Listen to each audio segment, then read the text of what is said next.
tukisikia tangu hapa asubuhi. Niombe kwa heshima na taadhima popote alipo, niombe utayari wenu kumkaribisha ndugu yangu, mtaalamu wetu, marketer wetu, fundi kweli kweli kwenye masuala ya kiuchumi, ndugu yangu Philemon Chiputa. Popote alipo, naomba Philemon Chiputa, karibu kwa ajili ya presentation sasa.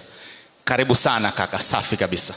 Uko na microphone hapo, tumia hiyo, sogea tu hapa. Tutatumia pia PP kwa ajili ya kuendelea kutazama baadhi ya mambo na takwimu mbalimbali. Karibu sana kiongozi. Asante sana msema chochote.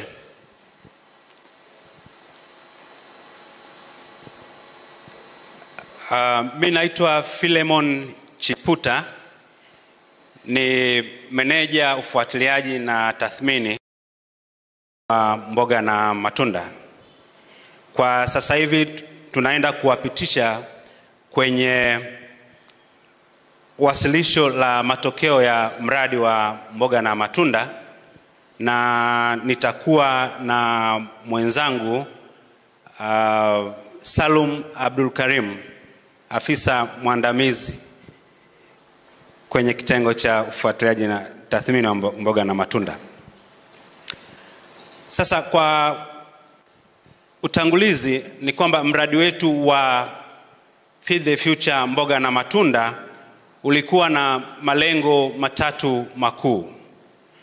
Lengo la kwanza lilikuwa ni kuongeza tija kwenye mazao ya mboga na matunda.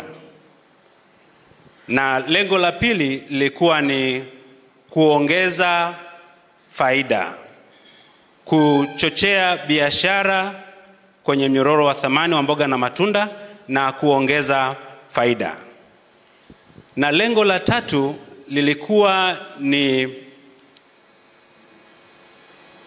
kuongeza ushiriki wa wadau mbalimbali kwenye mnyororo wa thamani wa mboga na matunda ili kukuza biashara na kuboresha mnyororo wa mboga na wa thamani wa mboga na matunda. Kwa hiyo tuna njia mbili za kuwasilisha matokeo. Tuna PowerPoint presentation, lakini pia tuna clip chache ambazo washiriki kwenye mradi wa mboga na matunda watakuwa wanaelezea machache kuhusiana na mafanikio ambayo wameyapata kutokana na kushiriki kwenye mradi wetu wa mboga na matunda. Kwa hiyo kwa kuanzia tutapenda tuangalie clip mbili. Clip ya kwanza itaangalia masuala ya uzalishaji na tija, na clip nyingine itaangalia masuala ya lishe. Mradi wetu umekuwa pia ukisisitiza kuhusu swala la lishe na ushiriki wa vijana na wanawake. Kwa hiyo ningependa kuwakaribisha tuangalie kwanza hizo clip, alafu tutakuja kuelezea takwimu. Karibu.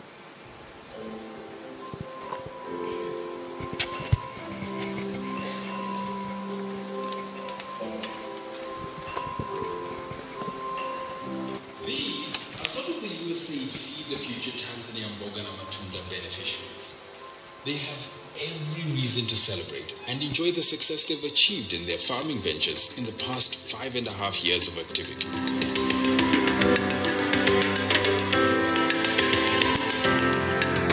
For the past 5.5 years, Usaid Feed the Future Tanzania Mboga na Matunda worked with various stakeholders to build the capacity of over 945,000 beneficiaries, including farmers in horticultural crop production, marketing, access to credit and finances, and on nutrition and social inclusion in the regions of Morogoro, Iringa, Mbeya, Songwe, and Zanzibar.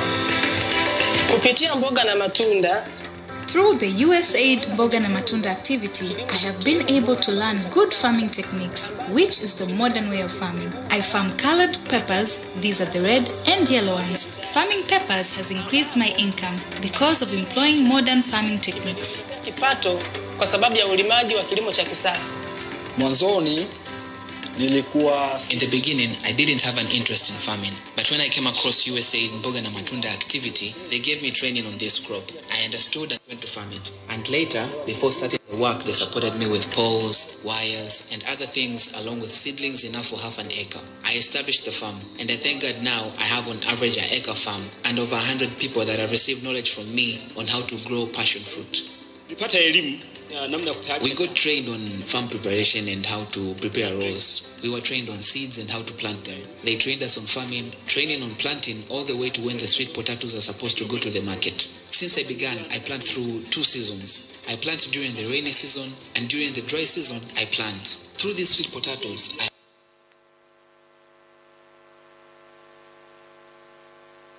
there is school in Geita region.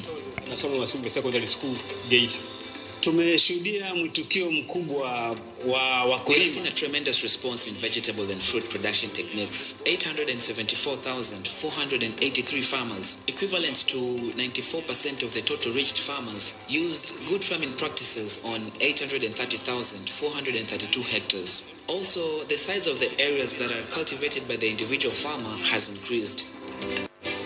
Kuongezeka kwa matumizi ya mbinu bora za uzalishaji wa mboga na matunda, increased use of quality farming techniques and technologies by farmers has largely contributed to increased productivity in vegetable and fruit crops.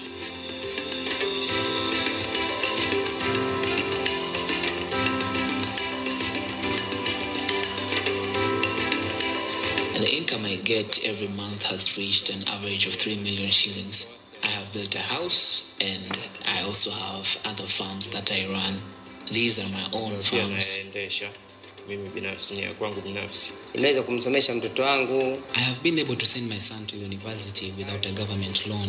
I have built a house and made great progress.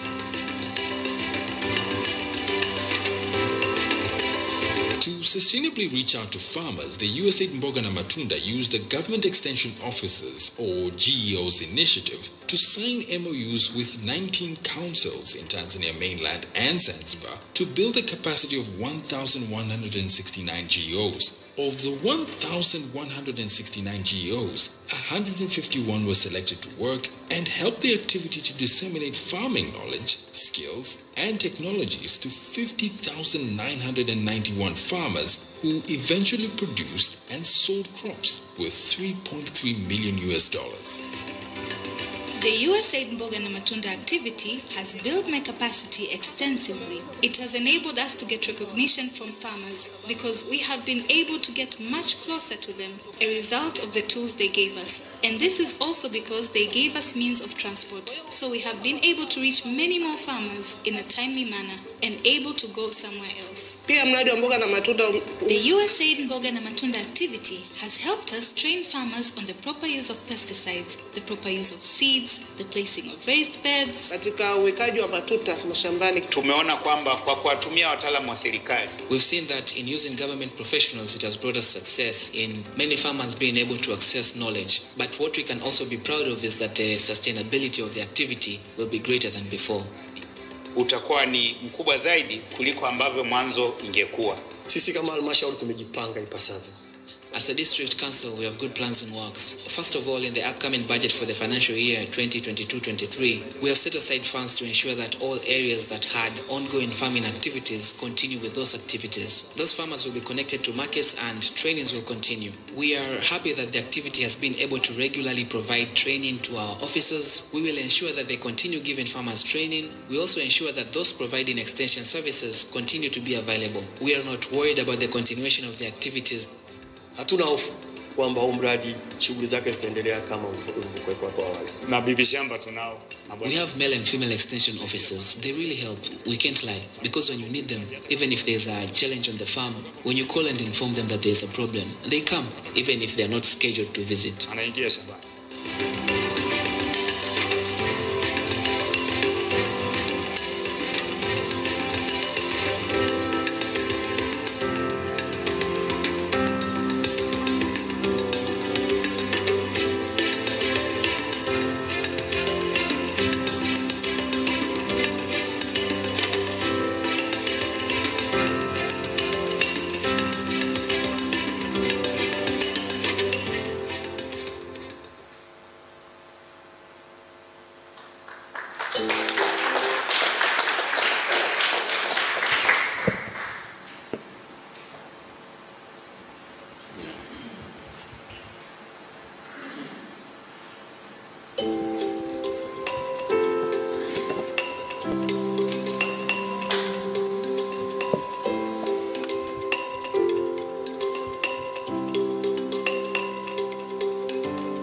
Usaid Feed the Future Tanzania Mboga na Matunda also worked with various nutrition stakeholders to ensure that the health of Tanzanians is improved and that women and youth have economic opportunities to earn a living. The project entered into a partnership agreement with nutrition stakeholders such as Integrated Rural Development Organization, or IRDO for short, Tanzania Home Economics Association, or TAHEA, and the World Vegetable Center to promote and disseminate farming technologies, skills, and knowledge on producing various nutritious and income-generating fruits and vegetable crops. Mradi wa Usaid Tanzania Feed the Future Mboga na Matunda. The Usaid Feed the Future Tanzania Mboga na Matunda activity and partners have done a tremendous job in promoting nutrient-rich crops. For example, in Iringa, we have partnered with an NGO called the Tanzania Home Economic Association, TAHEA. We have also partnered with an organization called Integrated Rural Development Organization, IRDO, and in Zanzibar, we have worked with World Veg. Na katika kipindi hiki cha mradi during the activity implementation, a total of 7,926 hectares were grown with nutrient-rich crops, thus leading to a harvest and sales of 86,830 tons of crops worth $20.61 million US, equivalent to 47 billion Tanzanian shillings.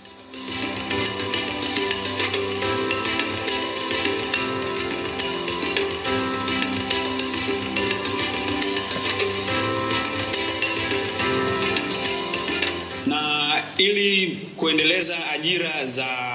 The activity also closely monitored the employment and development of youth and women in the sector. In this, the activity established 697 women and youth enterprises, of which earned them $1,765,139 US, equivalent to 4,050 million shillings. Ambazo ni sawa na zaidi ya shilingi bilioni 4 na milioni 50. Nilikutana na bwana shamba Mboga na Matunda.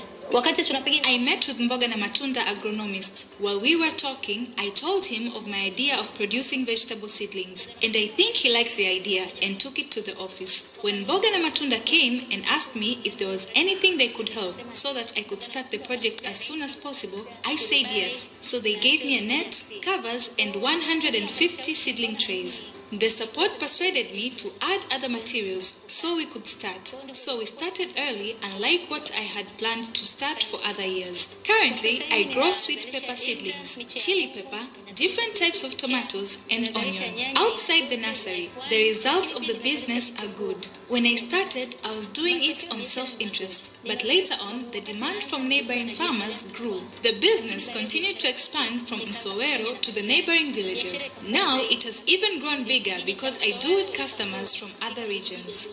Sasa hivi imekuwa kwa sababu unafanya mpaka na mikoa mingine.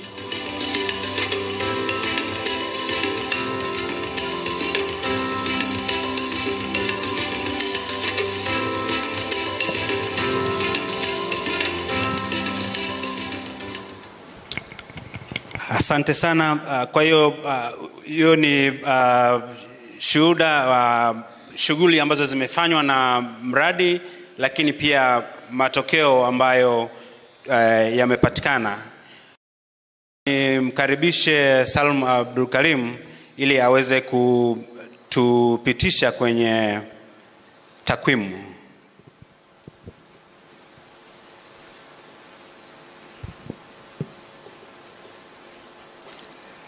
Yeah, asante sana Mr. Chifuta. Feed the Future Tanzania. Feed the Future Tanzania.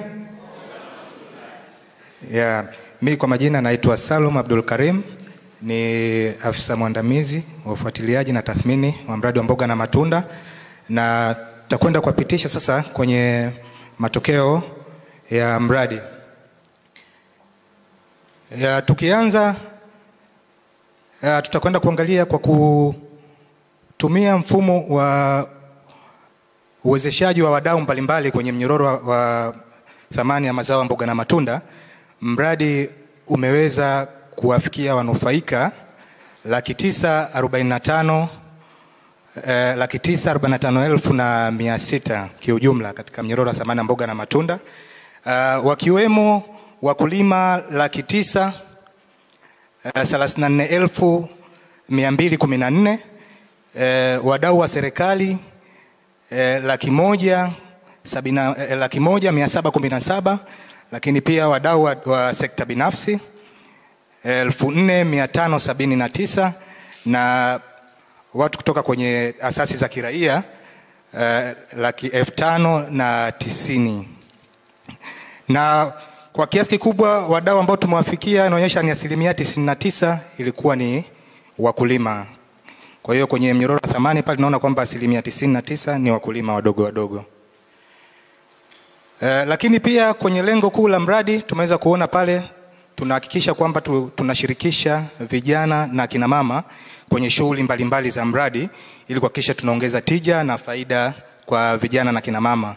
Kwa hiyo kwenye hilo mradi umeweza kufikia 46% ya wanufaika walikuwa ni kina mama na 59% ya wanufaika walikuwa ni vijana. Lakini pia mradi umeweza kusaidia biashara ndogo ndogo ambazo zimekuwa zikimilikiwa na kina mama zipatazo 366 ambazo ni biashara ndogo ndogo na zakati, ambapo zimeweza kujiingizia kipato chenye thamani ya $55.2 milioni. Lakini pia kwenye kuwezesha vijana mradi umeweza kusaidia biashara hizi ndogo ndogo na zakati ambazo zimekuwa zikimilikiwa na vijana, ambapo wenyewe pia kupitia hizo biashara wameweza kujiingizia kipato au kuweza kuuza kiasi cha $104.7 milioni. Lakini pia kwenye kuwajengea uwezo wadau mbalimbali katika mnyororo wa thamani ya mboga na matunda, mradi umekuwa ukifanya mafunzo mbalimbali, lakini pia kutoa ushauri wa kiufundi, lakini pia kuweza kuandaa au kuwakutanisha hawa wadau mbalimbali ili kuweza kutengeneza mahusiano ya kudumu ya kuweza kuboresha biashara. Kwa hiyo mradi uliweza kufanya hizo events zipatazo 96,748 96,748 ambazo zilikuwa zikitoa mafunzo na pia kutoa ushauri wa kiufundi, lakini pia wadau mbalimbali waliweza kukutanishwa. Na hayo mafunzo yaliweza kujikita zaidi kuhakikisha kwamba inaboresha zaidi mbinu bora za uzalishaji kwa wakulima, lakini pia kuweza kutoa elimu ya kuongeza uzalishaji hususan kwa mazao lishe, lakini pia kuongeza ulaji wa mazao lishe, lakini pia kuhakikisha inakuza biashara ya mazao lishe. Lakini pia hizo events iliweza kutoa mafunzo ya mbinu mbalimbali za kibiashara, lakini pia mafunzo yanayohusiana na huduma za kifedha. Pia mafunzo ya masoko kuhakikisha wakulima wanapata elimu sahihi ya upatikanaji wa masoko, lakini pia elimu juu ya masoko kuhakikisha kwamba wanafahamu sasa ni zao gani linatakiwa kupandwa wakati gani, lakini pia ni zao gani ambalo linahitajika sokoni. Kwa hiyo pia elimu ilikuwa inatolewa. Pia tulikuwa tunatoa mafunzo ambayo yanaangalia kwenye usindikaji pamoja na uhifadhi wa mazao kuhakikisha sasa mazao yanakuwa hayapotei kabla kufika sokoni.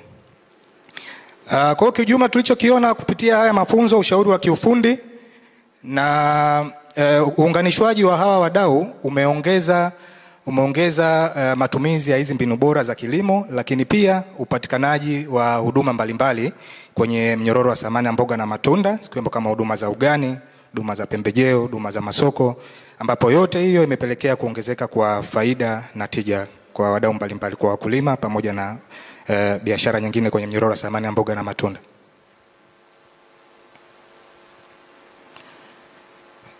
Mradi wa Feed the Future Tanzania mboga na matunda pia umeweza kusaidia kuboresha mnyororo wa thamani wa zao la parachichi, ambapo katika mkoa ya Iringa, Njombe na Mbeya mradi umehakikisha unafanya kazi kwa karibu na wadau mbalimbali ili kuhakikisha inaboresha mnyororo wa thamani wa hili zao la parachichi, kuhakikisha inaongeza uzalishaji, lakini pia kuhakikisha naongeza upatikanaji wa soko la ndani na soko la nje ya nchi. Kwa hiyo kufanikisha hiyo, mradi uliweza kuajiri wataalam kutoka South Africa, lakini kushirikiana na wadau pia wataalam wa ndani waliweza kuandaa mwongozo wa mafunzo uzalishaji wa parachichi, ambapo huo mwongozo pia uliweza kuweza kuunganishwa na wadau wengine mbalimbali, ambapo uliweza kuweza kusambazwa kwa wadau mbalimbali na wakulima katika eneo la shughuli za mradi, ili kuhakikisha sasa inaongeza ubora uzalishaji wa zao hili la parachichi, lakini pia kuhakikisha inaongeza soko. Lakini pia mradi umeweza kufanya kazi kwa karibu kabisa na kampuni ya shirika Lima Kwanza, ambayo iliweza kusaidia hizi skimu mbalimbali za wakulima, lakini pia kusaidia hivi vitalu miche ili kuweza kuhakikisha sasa usambazaji wa miche kwa wakulima inawafikia kwa karibu kabisa. Lakini pia mradi ili kuhakikisha sasa unasaidia soko la nje, kwa kushirikiana na Lima Kwanza uliweza kuanzisha cold room, chumba cha kuhifadhia haya mazao.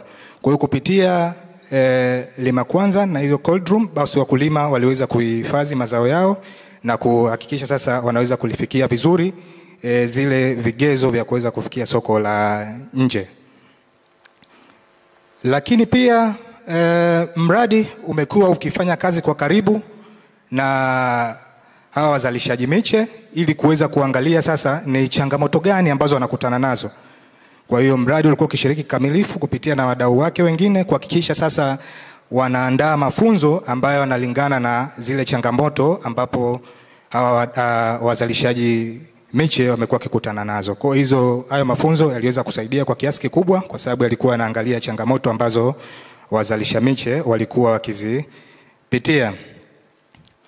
Lakini pia kuhakikisha tunaendelea kushirikisha vijana na kina mama zaidi, hususan kwenye hizi biashara ndogo ndogo. Tunaweza kuona kule tulikuwa tuna biashara karibia 366 za vijana na nyingine za kina mama.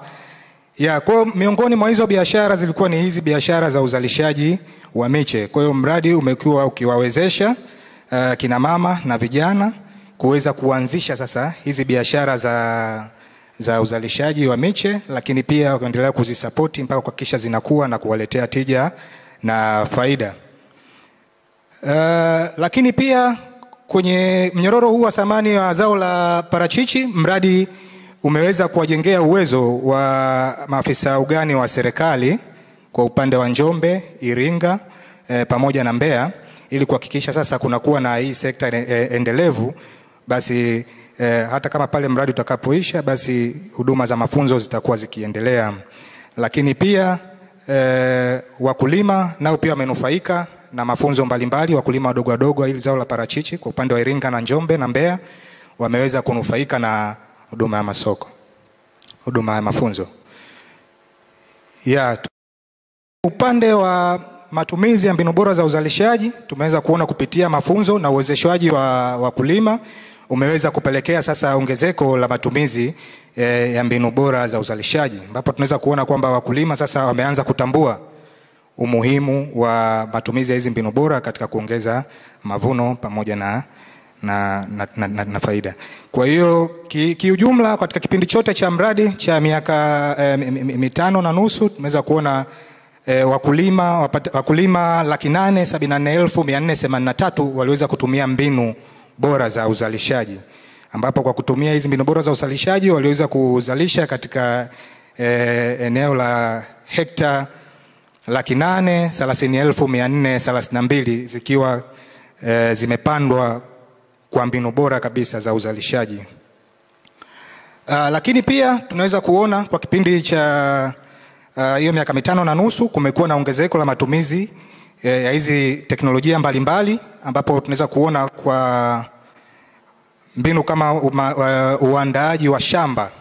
Tunaweza kuona kumekuwa na ongezeko la uandaaji mzuri wa mashamba, ambapo tunaona kuanzia ile baseline ambapo mradi ndio ulikuwa unaanza, asilimia 57 ya wakulima walikuwa wanaandaa vizuri mashamba, lakini kupitia shughuli za mradi na washirika wake na wadau wengine ambao wamekuwa wakitoa haya mafunzo kwa wakulima, imeweza kusaidia kuongezeka kwa mpaka kufikia asilimia 98.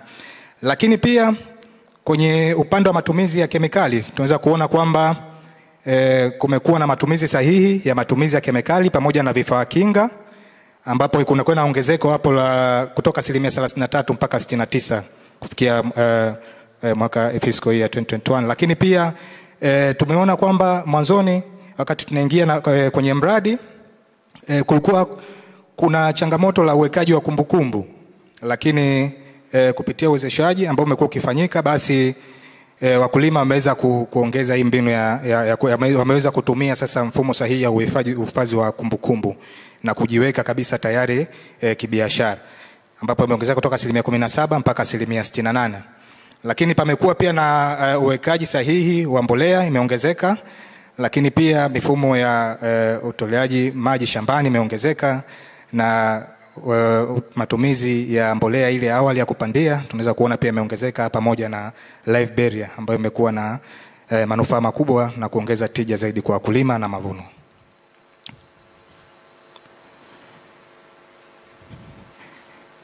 Kwa hiyo kingine ambacho tumeweza kiona kutokana na matumizi bora ya hizi mbinu mbalimbali za kilimo, wakulima wameweza kuongeza mavuno, ambapo tunaweza kuona sasa kutokea pale mradi ulivyoanza shughuli zake, tumeweza kuona kuna ongezeko la mavuno kwa mazao makuu ambayo mradi ulikuwa umewekea kipaumbele, ambapo tunaona kwa nyanya kutoka pale tulipoanza mpaka tulipofikia tumeona kuna ongezeko la asilimia 68 ya mavuno. Wakulima wameweza kuongeza mavuno yao kwa asilimia 68.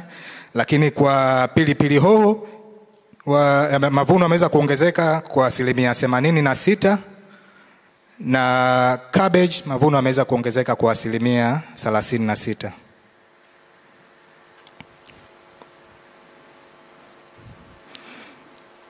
Kwa upande wa faida, kutokana na ongezeko la uzalishaji, matumizi ya mbinu bora za uzalishaji, basi pia wakulima wameweza kuongeza faida. Kwa hiyo wameweza kupata tija, lakini pia wameweza kuongeza faida. Kwa hiyo tunaona katika kipindi cha hii miaka 5.5 ya mradi, wakulima wameweza kuwekeza kiasi cha $56 milioni 56.4, na wameweza kuuza mazao yenye thamani ya jumla ya $164 milioni 164.9, ambapo imeweza kupelekea sasa kwa faida ile ambayo wameweza kuipata kwenye uuzaji wa haya mazao ya mboga mboga na matunda kwa asilimia 109 kutoka pale mradi ulipoanza mwaka 2017.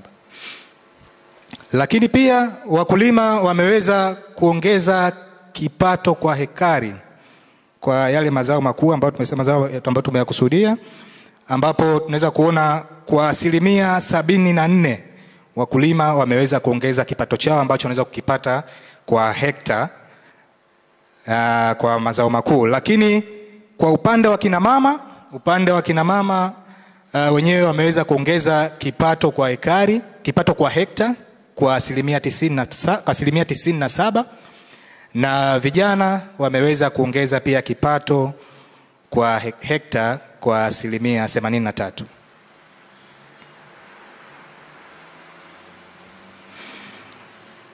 Kwa hiyo kuongeza tija na faida kwenye mazao ya mboga mboga na matunda, lakini pia mradi ulikuwa na lengo la kuhakikisha inaboresha lishe ya Watanzania. Hivyo basi tumekuwa tukifanya shughuli mbalimbali ili kuwezesha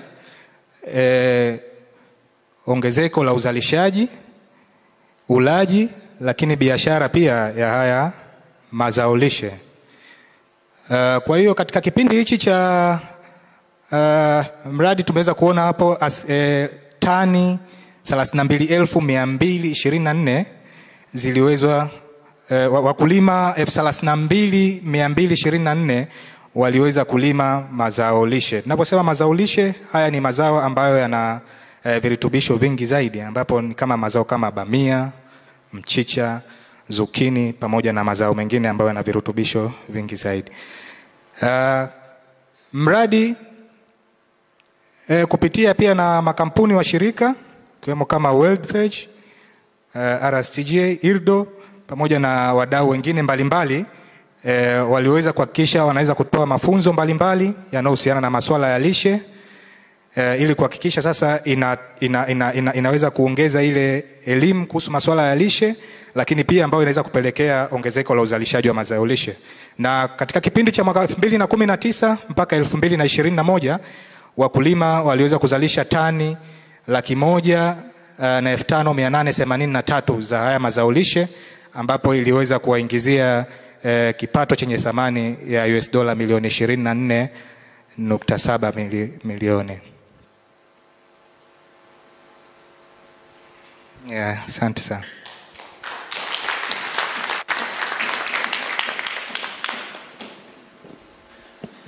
Asante sana.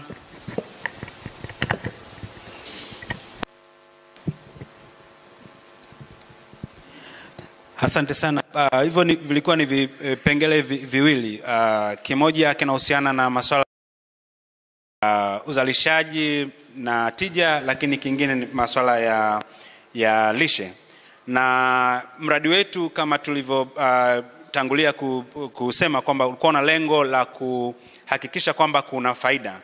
Na ili kuhakikisha kwamba kuna faida, ili kuhakikisha kwamba biashara inafanyika, masuala ya masoko ni muhimu sana.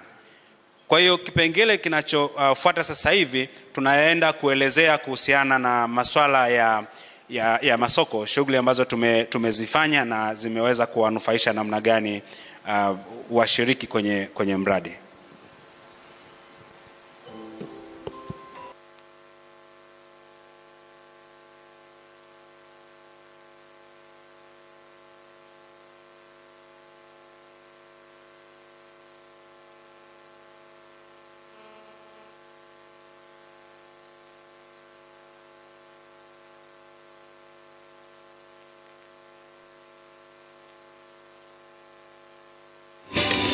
Mradi pia umejenga uwezo wa There were 75 aggregators whose capacity was built to enable them to collect information from their fellow farmers on production, the area that they had found each crop.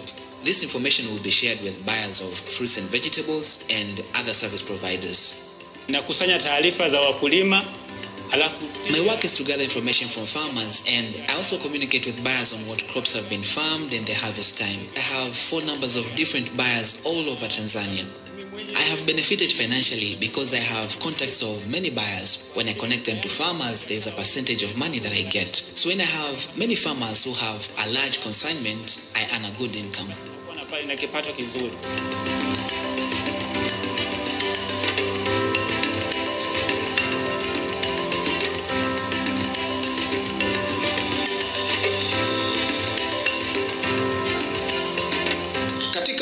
Kufanikisha jitihada in ensuring efforts to sustainable markets succeed, various strategic initiatives were initiated to reach specific markets in specific industries. For example, there was an initiative we started called Hotel Crops Initiative. Kwenye swala la soko zao la pensheni halina changamoto kubwa sana kwa sababu in terms of markets, passion fruit is not really problematic because in Zanzibar we have many tourist hotels. These hotels need various types of juices, especially passion fruit. Many foreign visitors want it.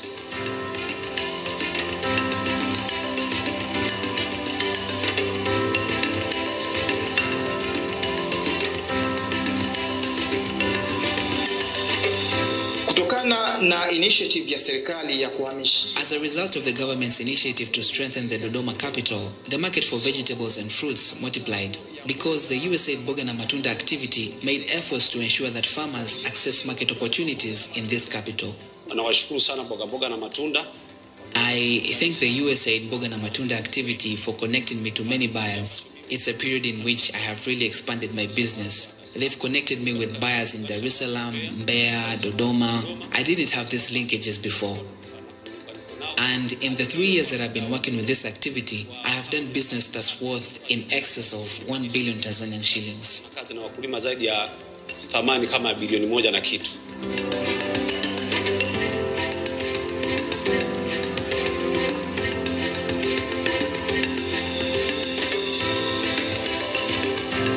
The Usaid Mboga na Matunda activity brought me people. They will give me numbers of people with access to various markets. For example, I have contacts of people in Mbeya, Tunduma. They were the ones who connected them to us. And when you are expanding the area you farm, they will help you to secure more markets.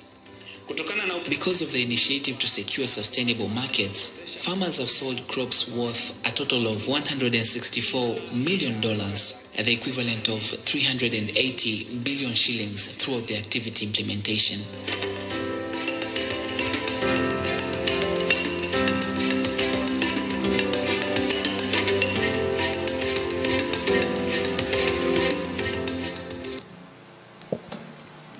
Asante sana. Na sasa ningeomba Salum aendelee kidogo na takwimu.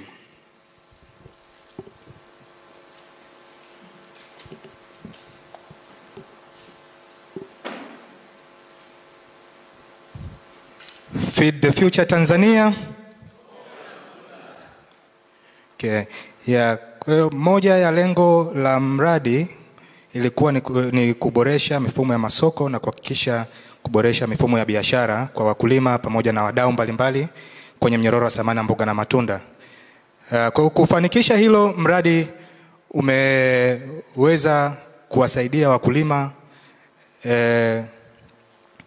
kuweza kutengeneza kongani ama cluster za uzalishaji, ambapo kupitia sasa mfumo wa ukusanyaji wa taarifa umeweza kuwasaidia wakulima kuweza kukusanya kuweza kupata taarifa hizi za masoko za zao gani ambalo linahitajika sokoni, nini ambacho ni bei gani, pamoja na taarifa za kiujumla, pamoja na huduma kama za ugani, huduma za pembejeo. Kwa hiyo kupitia mfumo wa ukusanyaji wa taarifa na ujumuishaji wa taarifa, wakulima pia umeweza kuwasaidia zaidi kuweza kulifikia soko. Lakini pia wakulima tuliweza kuwasaidia kuweza kuongeza uzalishaji, lakini pia kuuza kwenye masoko ya Dodoma na masoko haya ya kikanda kama soko la Zambia na Malawi pamoja na maeneo ya migodi. Kwa tunaweza kuona hapo kama soko la Dodoma ambapo tumeona mji sasa mji baada ile Dodoma serikali kuhamia Dodoma, manake kumekuwa na soko kubwa zaidi. Kwa tuliweza kuunganisha wakulima na masoko hayo. Lakini pia iliweza kuimarisha mradi ulihakikisha unaimarisha mahusiano kati ya wafanyabiashara wadogo wale wa barabarani, wakanda wa barabara na wakulima, ili kuhakikisha pia inaongeza soko kwa wakulima.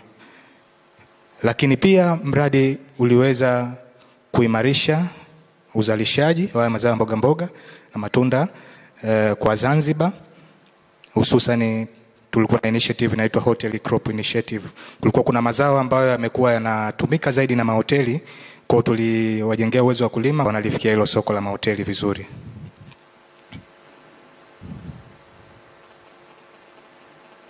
Kwa kupitia mikakati mbalimbali ambayo mradi umeweza kuiweka kuhakikisha na kuwa na mfumo mzuri wa masoko, lakini pia upatikanaji wa soko la urahisi kwa wakulima, kupitia mkakati wa ukusanyaji wa taarifa na vikundi vya zile kongani au cluster za wakulima, mradi uliweza kufanikiwa kufanya kazi na cluster 77, ambapo kiujumla hizi cluster ziliweza kuuza mazao yenye thamani ya $33 milioni 33.9. Lakini pia wakulima waliweza kusambaza wakulima kutoka kwenye maeneo mbalimbali ya utekelezaji wa mradi ikiwemo Iringa, Mbeya na maeneo mengine, pia waliweza kuunganishwa na masoko ya Dodoma. Kwa waliweza kusambaza mzigo wenye thamani ya $2 milioni 2.1. Lakini pia kwenye soko la Zambia na Malawi pamoja na maeneo ya migodi kama kule Chunya, wakulima waliweza kusambaza mzigo wenye thamani yenye $153,161. Kupitia wauzaji wa kando ya biashara, kiwa pia ni moja ya soko, ile moja ya njia nzuri ya kutanua mahusiano na soko la wakulima. Wakulima waliweza kuwauzia au wauzaji wa kando ya biashara mzigo wenye thamani ya $4 milioni 4.1. Lakini pia mradi ulikuwa unawezesha hivi vibanda vya biashara au nasema selling points, iliweza kuwezesha kuhakikisha sasa wanakuwa na mfumo mzuri wa ile biashara, hususan kwenye mazao lishe. Kwa hiyo kupitia hizi selling point wakulima waliweza kuuza mzigo upatao wenye thamani ya $1 milioni 1.34. Na kupitia ile Hotel Crop Initiative ya Zanzibar, wakulima waliweza kuongeza uzalishaji wa haya mazao ambayo yanahitajika zaidi mahotelini, na waliweza kuuza mzigo wenye thamani ya $1 milioni 1.2. Asante sana Phil, karibu.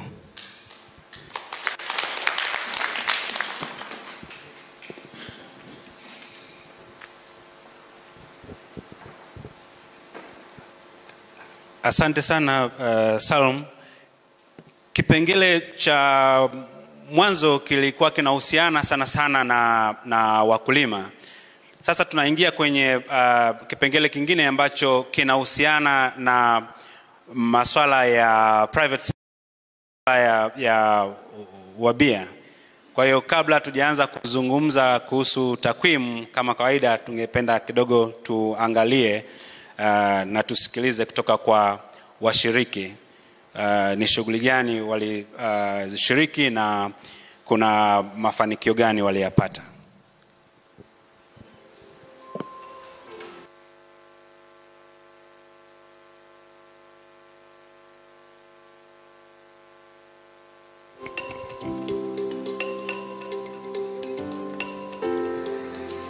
Financial service providers. These were one of the Usaid Mboga na Matunda activity partners from both formal and informal institutions. Financial institutions were made aware of the potential benefits of their participation in the provision of financial services to Mboga na Matunda's value chains. Loans worth $18.31 million, equivalent to 42 billion Tanzanian shillings, were disbursed. Of this amount, $7.96 million went to 8,452 farmers.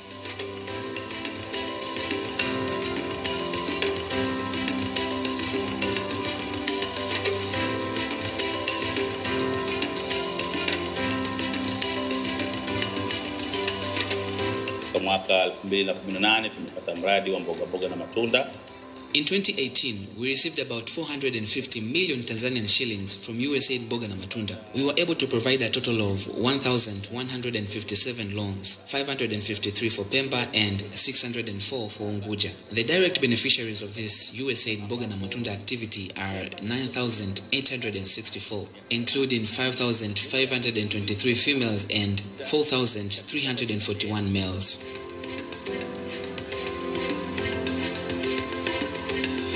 Feed the Future Mboga na Matunda wametusaidia kutuunganisha na vikundi ambavyo sisi kama benki kwa kushirikiana. Usaid Feed the Future Tanzania Mboga na Matunda has linked us to farmers groups in which our bank has been able to provide training on how farmers can better keep their farm records and set up business plans for their businesses. Our bank has also provided loans to over 348 farmers in the amount of 580 million shillings. These loans were also extended to other beneficiaries in the Mboga na Matunda value chain. Nilipokea mkopo kutokea Equity kwa kuweza kusapoti biashara, kuweza kuninua.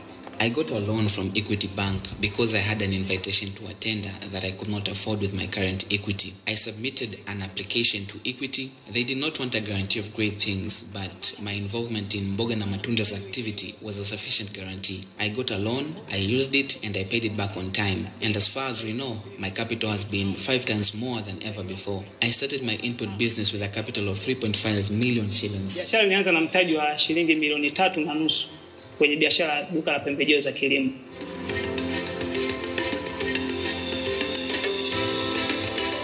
Sisi kama mradi tumehakikisha kwanza. As an activity, we made sure that the inputs from the regional and district distributors reach the rural farmers. To that end, we also partnered with government institutions like Arusha's TPRI to provide input business training to village-based agro-dealers.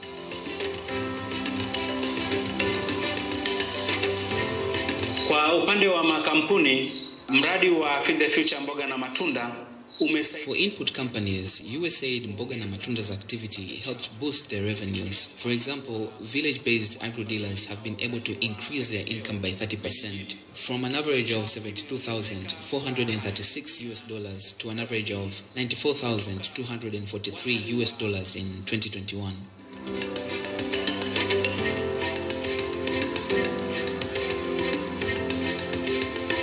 Pia kwa wauza pembejeo wa mikoani ambao wanasambaza vijijini, kipato chao.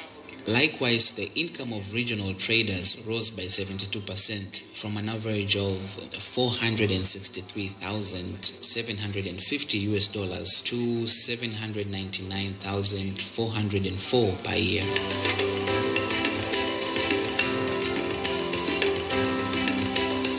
We had a lot of benefits through this project. If I can mention few of them, number of farmers base for the Bolton company who is buying the product has increased actually. Number of agro dealers who is dealing with Bolton product is also increased. Our sales has increased more than 2 times, 3 times in zone of influence areas. Mradi wa mboga na matunda umeweza kunikutanisha na wadau au wasambazaji wakubwa wa pembejeo hizi za kilimo. The Mboga na Matunda activity has linked me with major suppliers of agricultural inputs. I have been linked with big companies like Suba Agro, Singeta, and Osho. So there are a lot of companies that I have actually met. Still, we continue to work together. Because of Mboga na Matunda, I have been trusted by these suppliers. Sometimes they give me their products on credit and I repay them later. So this is another big opportunity that Mboga na Matunda has provided me with. My sales have increased with an average of 500,000, 600,000, 700,000 and so forth. And there are days when things improve and go higher.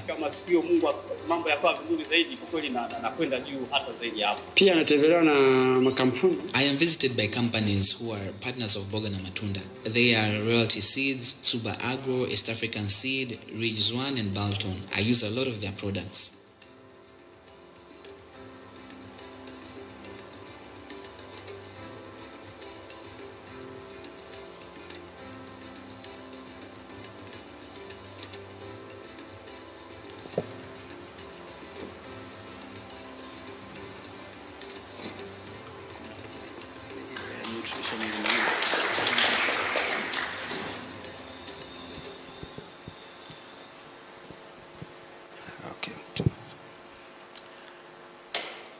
Asante sana. Kwa hiyo mradi wetu katika kipindi cha miaka 5.5, mwaka wa kwanza uliangalia sana kwenye kujenga mahitaji ya wakulima na kuongeza uelewa wa wakulima kuhusiana na teknolojia mbalimbali. Kwa hiyo miaka 4.5 baada ya mwaka mmoja ndipo tulianza kuengage sekta binafsi na sekta ya umma kwenye mradi. Kwa hiyo katika kipindi cha miaka 4.5 tumeona kwamba makampuni yameweza kuwekeza jumla ya dola za Kimarekani milioni 154 na wameweza kufanya biashara ambayo imeweza kuwaingizia dola za Kimarekani milioni 372.62. Makampuni ambayo yamekuwa yakiongozwa na wanawake yaliwekeza jumla ya dola za Kimarekani milioni 24.8 na wameweza kufanya biashara ambayo iliwaingizia jumla ya dola za Kimarekani milioni 55.2. Na makampuni ambayo yamekuwa yakiongozwa na vijana yaliwekeza jumla ya dola za Kimarekani milioni 38.6 na waliuza bidhaa zenye thamani ya dola za Kimarekani milioni 104.7.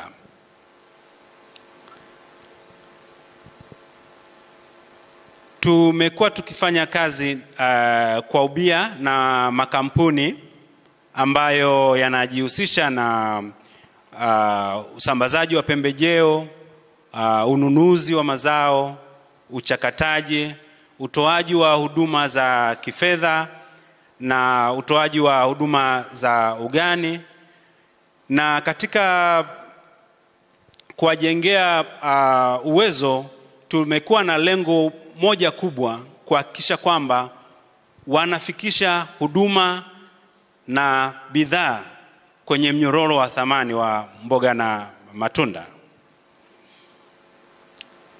Kwa hiyo kwa makampuni ambayo tuliingia nayo ubia, yaliweza kuandaa mashamba darasa 1579, ambapo kupitia mashamba darasa wakulima 98,936 waliweza kupata mafunzo mbalimbali kuhusiana na mbinu bora za uzalishaji, mbinu za uendeshaji wa biashara pamoja na lishe. Lakini pia tumeweza kuwezesha wasambazaji wadogo wa pembejeo, makampuni 866 kuweza kuunganishwa na makampuni makubwa yanayosambaza pembejeo, ili kuhakikisha kwamba kunakuwa na muendelezo wa biashara ya pembejeo. Hawa wabia pia wameweza kuunganishwa na maafisa ugani wa serikali 255 ambao wameweza kuwafundisha, lakini pia kwa pamoja wameweza kuanzisha mashamba darasa kwa ajili ya kufundisha wakulima. Hawa wabia pia wameweza kutoa mikopo ya bidhaa 322 ambayo ina thamani ya dola za Kimarekani milioni 3.3. Lakini pia kuna watoa huduma za kifedha wenyewe waliweza kutoa mikopo 5,447 yenye thamani ya dola za Kimarekani milioni 2.5.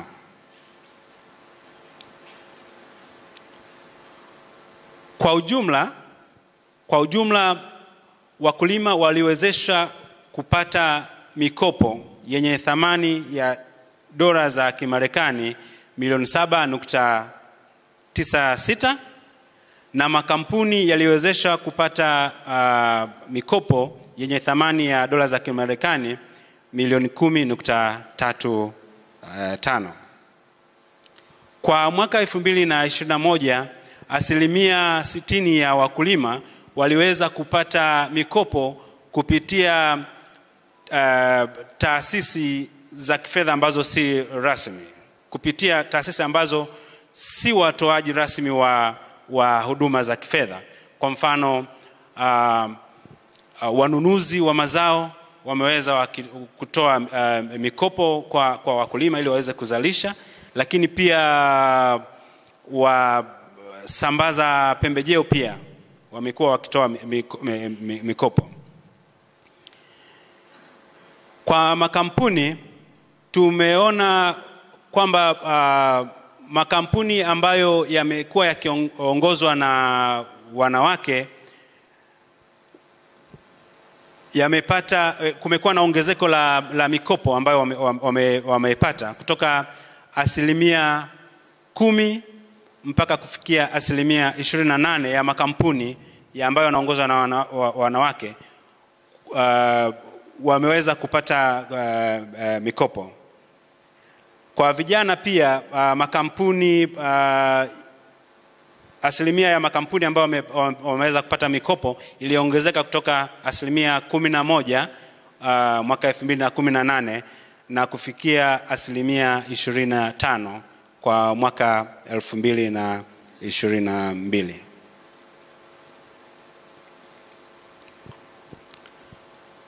Mradi wa mboga Feed the Future mboga na matunda pia umekuwa ukifanya kwa karibu zaidi na Tanzania Horticulture Association TAHA, na wenyewe walikuwa na kazi kubwa ya kuangalia masuala ya sera.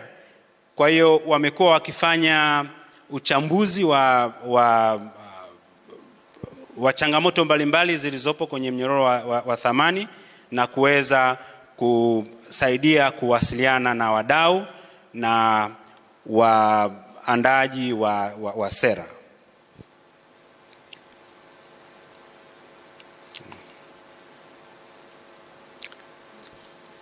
Okay, baadhi ya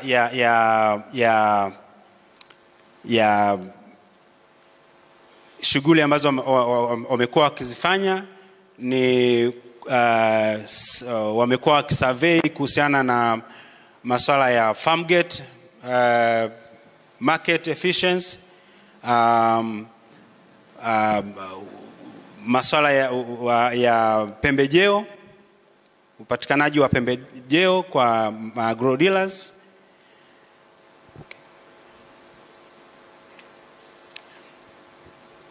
Sawa, kwa hiyo hicho kipengele sana tulikuwa najaribu kuelezea shughuli ambazo tumekuwa tukizifanya na sekta binafsi. Kwenye upande wa uendelevu wa mradi, tunadhani kwamba mradi wa Feed the Future mboga na matunda utaendelea kwa sababu ya mfumo wa utekelezaji wa mradi ambao umekuwa ukitumika. Mfumo wa utekelezaji wa mradi ambao umekuwa ukitumika ni uwezeshaji masoko. Uwezeshaji masoko kwa maana ya kwamba wadau mbalimbali kwenye mnyororo wa thamani wa mboga na matunda wamekuwa wakiwezeshwa kufahamu wajibu wao, lakini pia kufahamu fursa zilizopo kwenye mnyororo wa thamani wa mboga na matunda ili waweze kuwekeza, ili waweze kupeleka nguvu zao. Na tumeona kwa kiasi kikubwa kwamba hii imepelekea ushiriki mkubwa wa sekta binafsi na sekta ya umma kwenye mnyororo wa thamani wa mboga na matunda.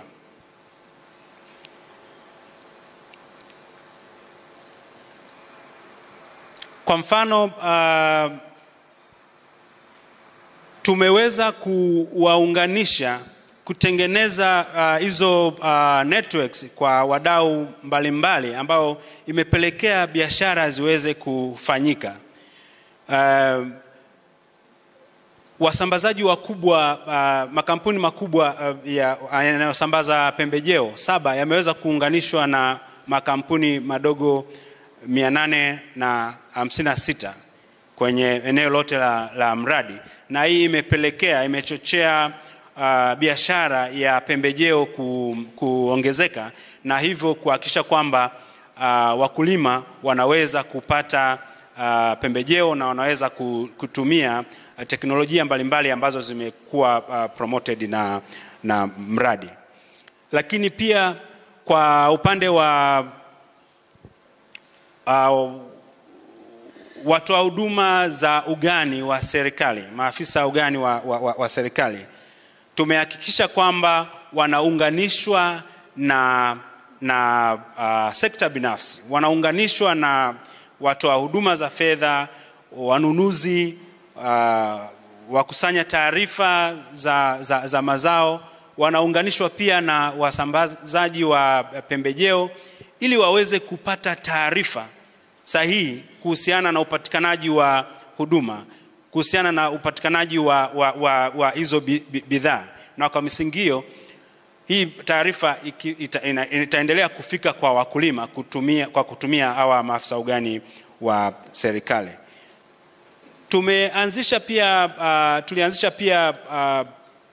Tuliwezesha maafisa ugani wa serikali kuanzisha mashamba darasa ya pamoja na makampuni kwa mfano ya pembejeo, na tunafikiri kwamba hiki ni kitu ambacho kitaendelea kwa sababu maafisa ugani wa serikali wana lengo la kuhakikisha kwamba elimu inafika kwa wakulima kuhusiana na hizi pembejeo na mbinu bora za kilimo, lakini pia makampuni yanataka kutangaza hizo bidhaa.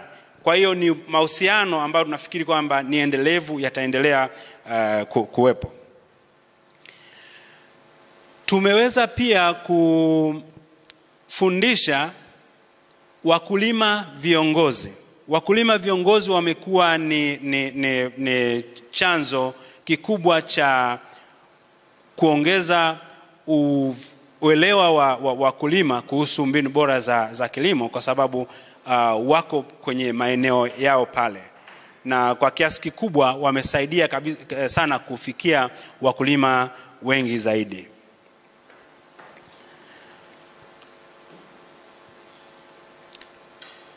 Tumewezesha pia kama mradi taasisi za kifedha kuandaa huduma ambazo zinaendana na mahitaji ya wadau kwenye mnyororo wa thamani wa mboga na matunda. Kwa hiyo kama ni mkulima baadhi ya taasisi zimewezesha kuandaa products ambazo zinazingatia mahitaji ya wakulima, na hii imesaidia sana kuhakikisha kwamba wakulima wanapata mikopo na pia washiriki wengine kwenye mnyororo wa thamani wa mboga na matunda wanapata mikopo ili kuwekeza zaidi kwenye mnyororo wa thamani wa mboga na matunda. Kupitia wakusanya taarifa wa uzalishaji wa mazao, tunaamini kabisa taarifa za masoko au taarifa za mahitaji ya bidhaa na huduma mbalimbali zitakuwa zinawafikia wakulima. Hawa wakusanya taarifa wameunganishwa na wauza pembejeo, wameunganishwa pia na taasisi za fedha, kwa maana wanakuwa na uwezo wa kuchukua taarifa kutoka kwa wakulima kuhusiana na mahitaji yao ya mikopo na kuwasiliana na taasisi za kifedha kuweza kuona namna gani wakulima wanaweza kuaccess mikopo. Na hii imesaidia kwa kiasi kikubwa sana kwa wakulima wengi kuweza kupata mikopo, na kwa sababu kuna assurance ya masoko, imekuwa pia ni rahisi kwa baadhi ya taasisi za fedha kuweza kutoa mikopo kwa wakulima. Kwa maana hiyo huu mfumo tunaamini kabisa utaendelea, unahitaji kuboreshwa zaidi, lakini ni mfumo endelevu ambao utahakikisha kwamba wakulima wanapata huduma mbalimbali. Kuongezeka kwa tija na faida pia tunaona kwamba imekuwa ni fursa nzuri kwa taasisi mbalimbali kuweza kuingia kwenye mnyororo wa thamani wa mboga na matunda, kuweza kutoa huduma mbalimbali. Kwa misingi hiyo, kama wakulima wataendelea kupata pembejeo, wataendelea kutumia mbinu bora za kilimo, tija itaongezeka na faida itaongezeka, na taasisi nyingine zitaendelea kuona umuhimu wa kuwekeza kwenye mnyororo wa thamani wa mboga na matunda. Sasa ni nini tumejifunza kama mradi? Swala la kwanza, huo mfumo wa kuwezesha masoko ni mfumo mzuri sana ambao unatakiwa uendelezwe. Kwa hiyo wadau mbalimbali, wabia mbalimbali wa maendeleo ni muhimu wakitumia huu mfumo wa market facilitation approach kuweza kuhakikisha kwamba mnyororo wa thamani wa mboga na matunda unaboreshwa. Lakini pia hata sekta nyingine, nafikiri ni mfumo mzuri sana ambao unaweza kuhakikisha kila mtu anaweza kushiriki na anatimiza wajibu wake. ushirikiano kati ya sekta ya umma na sekta binafsi ni muhimu sana. Tumeona kupitia mradi jinsi ambavyo tumeshirikiana na maafisa ugani wa serikali, tumeweza kufikia wakulima wengi zaidi.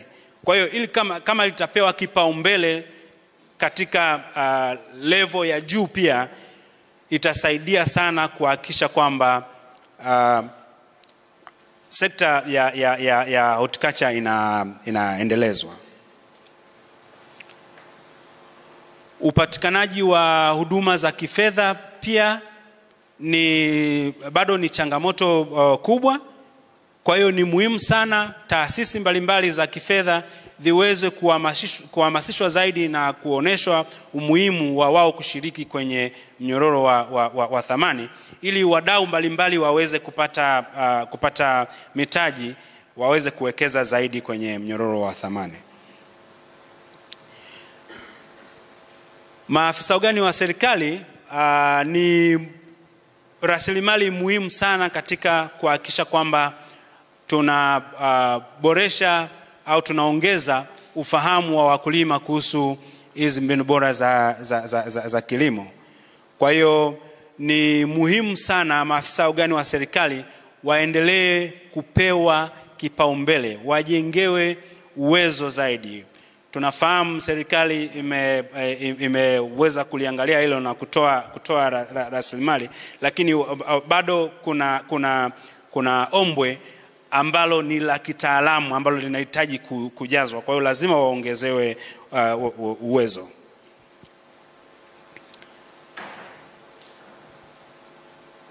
Pia matumizi ya wakulima viongozi. Matumizi ya wakulima viongozi pia tumeona kwamba ni muhimu, kwa sababu kwa kiasi kikubwa maafisa ugani wetu hawafiki vijijini. Lakini kama tutawatumia vizuri wakulima viongozi, wanaweza wakawa ni chanzo kizuri cha kufikisha elimu kwa wakulima wenzao. Kwa hiyo ni mfumo mzuri ambao unatakiwa pia upewe kipaumbele, ili kuhakikisha kwamba wakulima wanaweza kupata uelewa zaidi kuhusiana na mbinu bora za kilimo, na kwa kuwa pia wanakuwa wanaona kutoka kwa wakulima wenzao. Kwa upande wa vijana na wanawake, tumeona kwamba bado kuna changamoto kuhusiana na uelewa wao kuhusu fursa zilizopo kwenye mnyororo wa thamani wa mboga na matunda. Lakini pia kuna changamoto kwenye upatikanaji wa mitaji ili waweze kushiriki kwenye shughuli mbalimbali zilizopo kwenye mnyororo wa thamani wa mboga na matunda.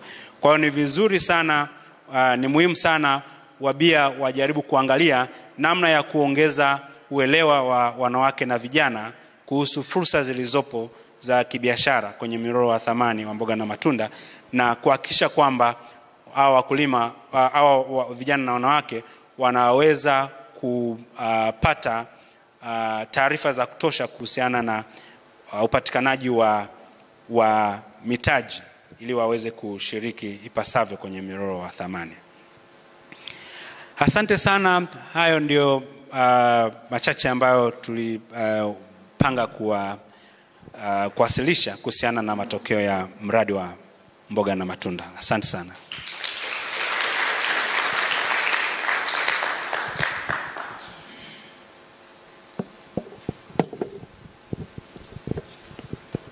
Feed the Future Tanzania. Unajua, unapomkuta meneja ameambatana na afisa mwandamizi ufuatiliaji wanashughulikia jambo moja, ujue shughuli ni nzito kweli kweli. Tuwaongeze makofi tafadhali. Kuna lecturer wangu mmoja aliniambia, Simon, unapo address tatizo tuambie na suluhisho lake. Nimependa sana jinsi ambavyo wamemalizia presentation yao. Baada ya kuanalyze baadhi ya changamoto, wakatupa na suluhisho lake pale baadaye. Mungu awabariki sana. Naomba tuwashangilie kwa mara nyingine tafadhali.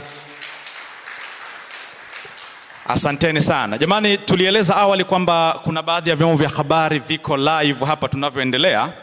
Lakini hii imenisababishia matatizo kidogo kwa sababu kuna wengi ambao wanaendelea kuona. Na wakati mgeni rasmi anatoa hotuba yake, alitupa kisa kimoja kizuri. Alituambia unaweza ukakaa na mtu ukamwona wa kawaida kumbe kwao anaishi kama mfalme hivi. Sasa hili limejitokeza ndani ya ukumbi huu leo. Na sijajua baba aliliona kupitia macho ya kiroho, lakini kwa kweli uendelee tu kubarikiwa.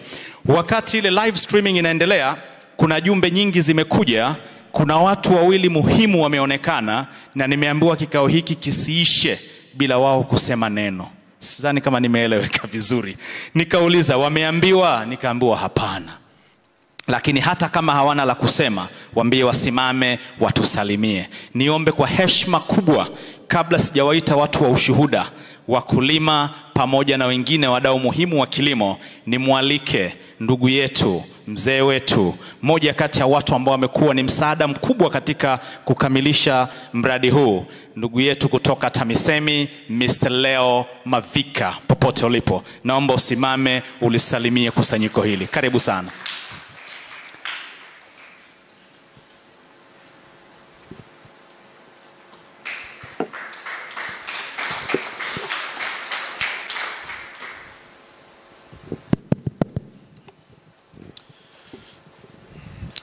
Ndugu zangu, habarini za mchana. Nadhani wote tutakubaliana kitu cha kwanza kwamba haya maneno ni ya MC mwenyewe. Yaani hilo nina uhakika na naamini na nyinyi mna uhakika. Lakini madam nimeshasimamishwa, naomba niseme neno moja kubwa. Tunazungumzia leo kufunga mradi. Lakini kwangu mimi, kwa namna nilivyofuatilia presentation na issues ambazo zimekuwa presented kwenye sustainability, naamini mradi unaendelea.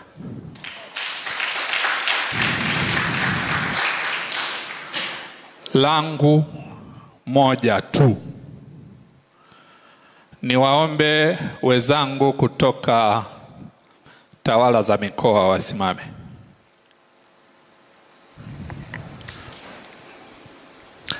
Na niwaombe wenzangu kutoka mamlaka za serikali za mitaa wasimame.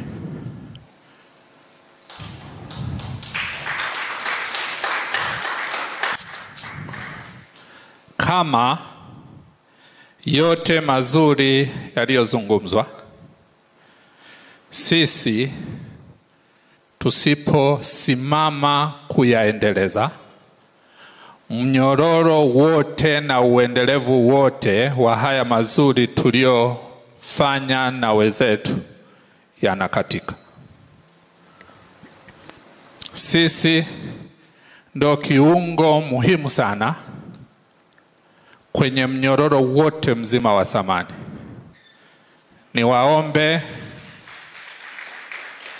Niwaombe tu na niwasisitize kwamba mradi bado unaendelea. Yale tuliyokuwa tukiyafanya chini ya mradi tukaendelee kuyafanya hata bila hawa wenzetu wengine kuwepo. Naomba nishia.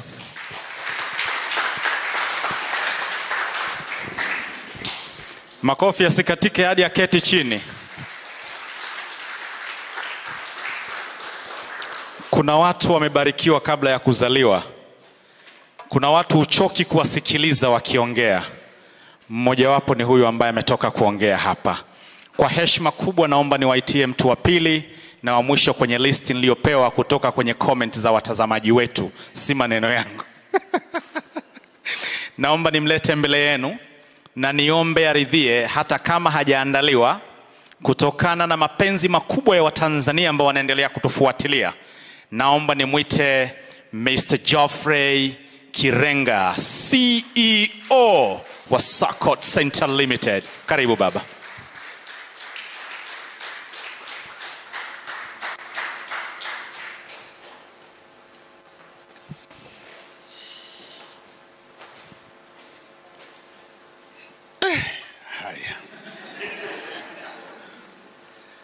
Hii ni ajabu na kweli. Lakini nimejiuliza kwamba baada ya yote haya kuzungumzwa, wizara imezungumza, uongozi wa Usaid umezungumza, Antonio na timu yako yote umeongea, mimi nitasema nini? Mimi ni mdau kwenye sekta ya kilimo, na muda wangu wote nimekuwa ni mtumishi ndani ya serikali, lakini vile vile kwenye taasisi ya ubia ambayo inaunganisha sekta ya umma na sekta binafsi. All my life I've been a servant of the people. I've been working in the Ministry of Agriculture and later on in a partnership organization that brings together the government and the private sector. In government and in private sector, there are people. And what we see here today is a product and a fruit of the friendship between the people of the United States and the people of Tanzania. We in Tanzania, we are humbled by this very noble friendship that goes and touches the lives of our people. And that is very, very important for us who serves our people. One day, when I started working in Sakot, I asked one of the former employees of Usaid and I asked him actually, he was one person, what drives you to go and do an international work? And he gave me an answer that is still in my memory. We do this kind of work because in our culture, helping each other is one of the noble things that we do. Community work and supporting those ones in need. And this is one example that we see here today. So, nilikuwa naeleza kwamba katika kazi zetu za utumishi, matokeo ambayo tunayaona hapa ni urafiki kati ya watu wa Marekani na watu wa Tanzania. Matunda ya hii kazi yanaenda kubadilisha maisha ya watu wetu, kitu ambacho ni muhimu sana. Na siku moja nilimuuliza moja ya watu ambao wamekuja kutoka mbali kama Antonio, ni kitu gani ambacho kinakufanya unatoka kwenu unakuja kutumika hapa? Akajibu akasema, ni kwa sababu sisi katika utamaduni wetu tuna kitu ambacho tunajivunia na tunakipenda, ni kufanya kazi pamoja na watu wengine ulimwenguni, kusaidiana na kubadilishana maisha. Kule kwetu tunafanya na vile vile tunafarijika kuja kulifanya hilo hapa. Sasa baada ya kusema haya, sina mengine ya kuongeza but kusema asante, thank you from the people of Tanzania, and also please convey our messages. I know some of you will be going back, but carry our message and please come back again. Thank you. Before I yield the mic, I know because of the partnership between public and private sector, the chairperson of the private sector in agriculture in Tanzania is in the room. I don't know whether she's going to speak or not, but I wish to recognize her presence here, Jacqueline Mkindi. Woo! In that respect, today she's our boss here. Thank you.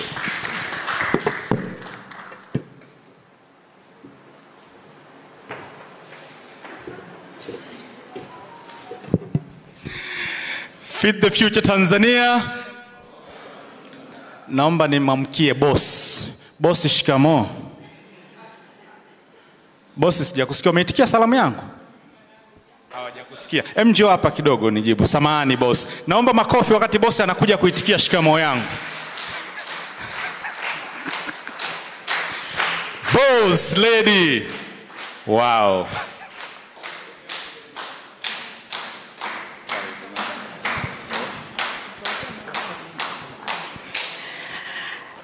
Ninawasalimu kwa jina la Jamhuri ya Muungano wa Tanzania. Huo mwitikio sio wa watu wa mboga na matunda. Si mnajua mimi huko ndio nyumbani kwenye mboga na matunda. Nawasalimu kwa jina la Jamhuri ya Muungano wa Tanzania. Basi, mimi namshukuru sana Mr. Kirenga kwa kunitambulisha kwa capacity hiyo nyingine kama mwenyekiti wa Baraza la Kilimo. Lakini kwa sasa nimekuja tu kusalimia. Muda wangu utafuata baadaye kuyaongea yale machache kuhusiana na TAHA, yani horticulture na mboga na matunda. Asanteni sana.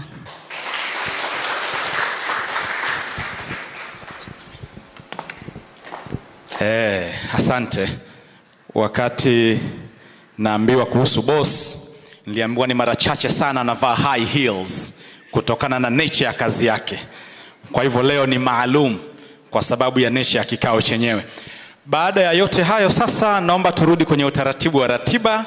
Tunazo shuhuda mbalimbali mheshimiwa. Tumepata kuona kwenye video clips, lakini tumepata kusikia mamilioni na mabilioni yanazungumzwa. Tunao baadhi ya watu ambao walikutwa wakiwa hawana majina mjini na kwa sasa ni millionaires hivi tunavyozungumza.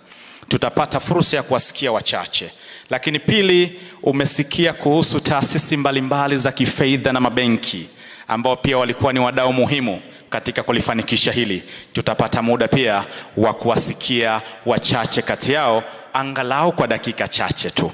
Niombe kwa kuanzia kwa heshima na taadhima nimkaribishe mmoja ambaye atakuja kuwakilisha watu wa import companies kutokea Bolton. Ndugu yangu Ravi yupo hapa? Mtu ambaye anawakilisha import. All right, very much. Karibu. Najua unaongea Kiswahili kizuri. Naomba tumshangilie kwa makofi wakati anakuja tafadhali. Asante sana.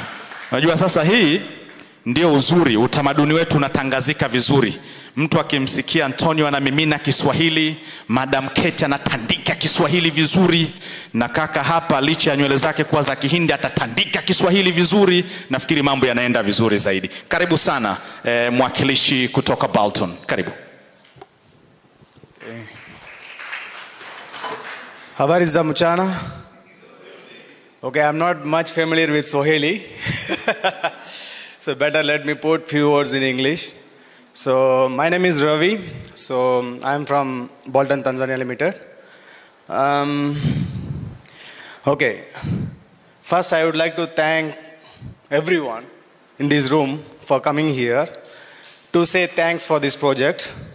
So, and it's a big thanks to Feed the Future, which is Mboga Matunda project, for inviting all the partners as well as the most importantly the farmers to come over here and to be as a team, like it's like say bye bye and thanks for the project. Okay, let me talk about like few 2 minutes so about the project. So okay, first I would like to thank Feed the Future FinTrack so for giving us the opportunity to work all these years, which is the long year actually, so which is like 4 to 5 years. I think maybe we can say even though we faced a lot of issues during these projects, mainly like COVID, which is a major challenge. So everyone might have faced the challenges maybe in training the peoples, training the farmers. So we had some certain controls on that. But even though we had so many challenges, so I can say it as, this is one of the highly successful projects. So in the recent days, so which means okay, it has been full, okay, it's like 5.5 years project overall, but as a partners, it depends on, some have 2 years, some have 4 years, but as a Bolton, we had almost 4 years with this project, and it was very fruitful for Bolton, as well as the public sectors, the private sectors, as well as the farmers. Yeah. And I can, label it as like main achievements during this partnership. Yeah. As we've seen in the presentation, almost close to 1 million farmers have been trained, during this project. And through Bolton, we have trained more than thousands of farmers, more than 10,000, 15,000 farmers we have trained directly under Bolton, as well as indirectly, we have met with so many farmers. So through the training from other competitors or maybe other partners, and also through the training from Mboga Matunda NAA. So apart from that, so it's not only like training farmers. So we can also say as they mentioned, village-based agrovets. So mostly as a private sectors or maybe let's say the private companies. So mostly concentrating on the distributors who is in the towns or maybe cities and not moving much closer to the farmer, which is like village-based agrovets. So I can label it as through this program, all the private sectors who was partnering in this project got benefit through the village-based agrovets. So we managed to connect so many village-based agrovets to the distributors in cities or town, whoever you can mention it. And more than 300 to 400 village-based agrovets through Bolton has been benefited from the distributor under this program. So before before the project, for sure, we have been not dealing much with the village-based agrovets. Okay, we have been going to the town, we have the distributors, and we have been training the distributors for sure, who is in the cities and towns, but not getting much into the village-based agrovets. But for sure, during this program, we managed to do that, and we managed to train more than 400 village-based agrovets, and their income has been increased 2 to 3 times, I can say, because they have taken the products close to the farmers. So, okay, they are buying from the distributors or they can also buy directly from the Bolton. So even I am also happily, I can say few agrovets in Ilula, Iringa, and also Zanzibar, and even we have put our foot first time in Pemba under this project. So before we don't had any presence in Pemba, but during the successful project of we had very good time in Zanzibar, 2 to 3 years. Then afterwards, we thought, okay, let us also put the food in Pemba. And for last 1 year, we have presence in Pemba. And for sure, we are doing good business over there. Thank you, Antonio and the team, so for giving us the opportunity to work in Pemba as well. So, and I can also say we also give a lot of credits and to the distributors only before, so who has been doing business of maybe 50 million and above. So, but now I can see few village-based agrovets who has been doing very small business previously, now have been upgraded to distributor level in the last 4 to 5 years time, So that means that much business is there actually, but only thing, the opportunity, when they meet the opportunity, for sure they have to utilize it. And I think Mboga Matunda project has filled the gap between the private sector and the village-based agrovets. And for sure, I am very happy that we are giving we have upgraded more than 10 village-based agrovets to a distributor level. And we are giving them credit up to 50 million shillings, so under this project. So it's also one of the most successful things under this project. Okay. Apart from that, we also introduced a lot of new products. So it's okay. If I am talking about private sector, I am also representing my fellow private peoples also, private companies. Maybe it can be seed companies, it can be chemical companies, whatever we mention it. So when I am saying we have introduced some new products, it's not only me in Bolton, I am also talking on behalf of everyone. So for sure, in this last 5 years time, a lot of seed companies, a lot of chemical companies could have introduced many products, new products I am talking. So maybe let's say as a Bolton, we introduced like tomato zara, like, most of the chemicals during this project time. So the same way, Rig-Zone could have introduced Jara and other products, and maybe also might have introduced some other chemicals, and other companies might have introduced some other chemicals and seeds, under this project, East African seed. So, so during this project, why I am mentioning that, introducing one new product and taking close to the farmers is not that much easy. But we felt that during this project period, we have introduced few seeds, 3 to 4 good hybrids, and also some chemicals. So why I am mentioning this, I want to give some data, maybe to show how USAID, Feed the Future for Mboga Matunda has helped getting their products close to the farmers. So let's take one product, particular product. Maybe it can be different companies, but for us maybe I will take tomato zara or maybe tomato ansal and those products. In the zone of influence area, the sales has been increased maybe, let's say, from one to almost close to $200,000, $300,000. But in the other areas, it's not that much. Maybe we can say $50,000 business we are doing.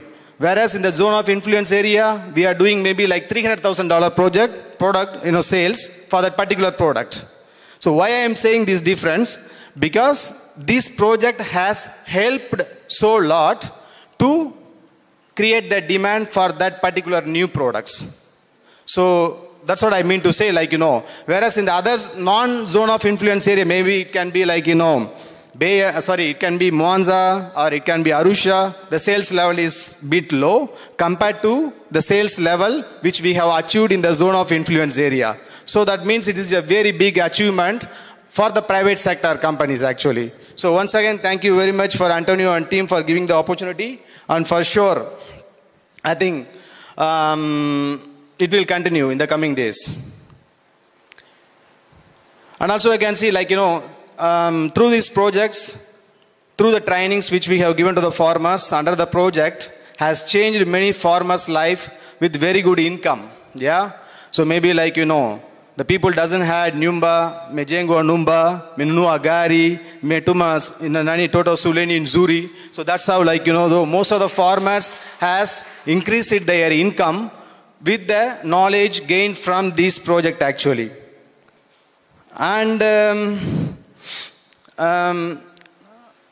as I hear someone was talking, when the project ends, the most important thing is sustainability of the project. So which is the most important. But I feel in this project, so I think we have reached the level, it's more than sustainable. And for sure, all the private sectors, with the support, whatever we got from USAID, maybe either in the form of salary for the peoples, or maybe in the form of the fuels for the vehicles, all those.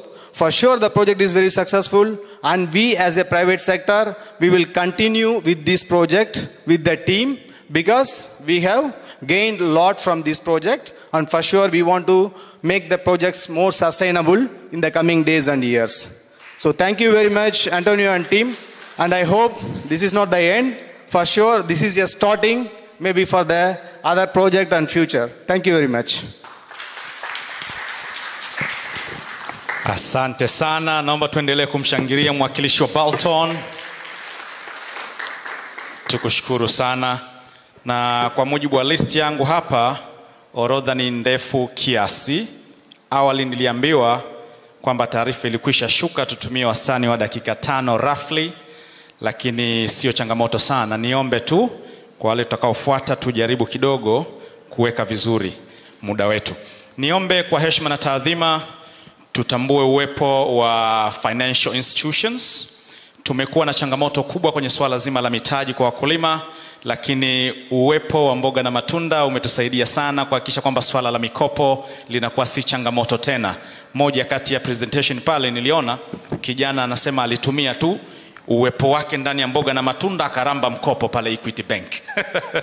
Kuanzia leo sijui na mimi nisemeje. Sijui mgeni rasmi ataniruhusu niwe nasema mimi ni mtoto wa yule mgeni rasmi wa siku ile. Naachiwa tunapita. Niombe kwa heshima na taadhima nimkaribishe mwakilishi wa hizi financial institutions, ndugu yangu Mr. Priscus Shirima kutokea Mkoba Bank. Karibu sana.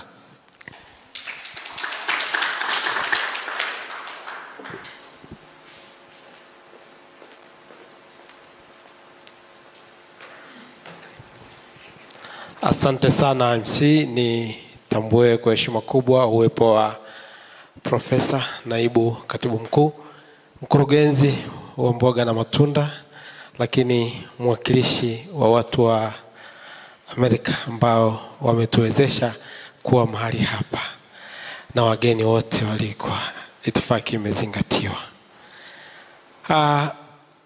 Kwa majina kama alivyosema MC, naitwa Priscus Joseph Shirima, natokea benki ya wananchi, Community Bank, inaitwa Mkoba Bank PLC. Tupo makao makuu Mafinga, na hii benki kwa namna pekee tunashukuru sana mradi huu, kwa sababu sisi ni benki ya wananchi, benki ya wakulima na wafanyabiashara wa saizi ya kati na chini. Tuna matawi pale makao makuu Mafinga ambako ni mjini na Iringa mjini, matawi mawili makubwa, lakini tuna vituo vipo vijijini. Tofauti na taasisi nyingine za fedha, tupo upande wa Mufindi Igole, kuna vituo viwili, tupo Pawaga, tupo Ilula, lakini tupo pia Mbarari kwenye bonde la Mponga. Hii inaonyesha moja kwa moja kwamba ni kwa namna gani Mboga na Matunda tumeweza kufanya nao kazi. Mboga na Matunda kama taasisi ya fedha, sisi tumefanikiwa kufanya nao kazi kwa karibu sana, na huu mradi kwa namna pekee umekuja kuongeza chachu ya kufanya kazi na wakulima hasa wa horticulture. Niseme tu, tulikuwa nao wakulima na tulikuwa tunatoa mikopo, lakini baada ya mradi huu kuja umetuwezesha kutoa mikopo kwa wakulima wadogo wa mboga na matunda zaidi ya wakulima 1,200, lakini wakipata mikopo zaidi ya bilioni 1.25. Unaweza ukaona ratio ya watu waliofikiwa na ratio ya kiasi walichopewa, kwa sababu ni wakulima wadogo karibu inalingana. Kwa hiyo average unaweza ukaona mikopo waliokuwa wanapata si mikubwa sana, kutokana na kwamba ni wakulima wadogo haswa. Lakini kina mama wameweza kufikiwa, kina mama zaidi ya 480, na vijana wameweza kufikiwa zaidi ya 670, na kina mama kama kina mama wamepata zaidi ya milioni 400, na vijana wamepata zaidi ya milioni 690. Kiukweli tumepata vitu vingi sana kwenye huu mradi. Tumewezeshwa kupata vitu ambavyo vinatuwezesha kuwafikia hao wakulima, kwa sababu gharama za kuwafikia wakulima vijijini ni kubwa sana, na ndio maana mataasisi mengine wamekimbilia kukaa mijini au kushika mtu mmoja pale na kurudi mjini. Sisi tumeamua kuishi vijijini na kuwahudumia hawa wakulima wadogo. Kwa hiyo tumepata grant ambayo haipungui milioni 132 throughout the period.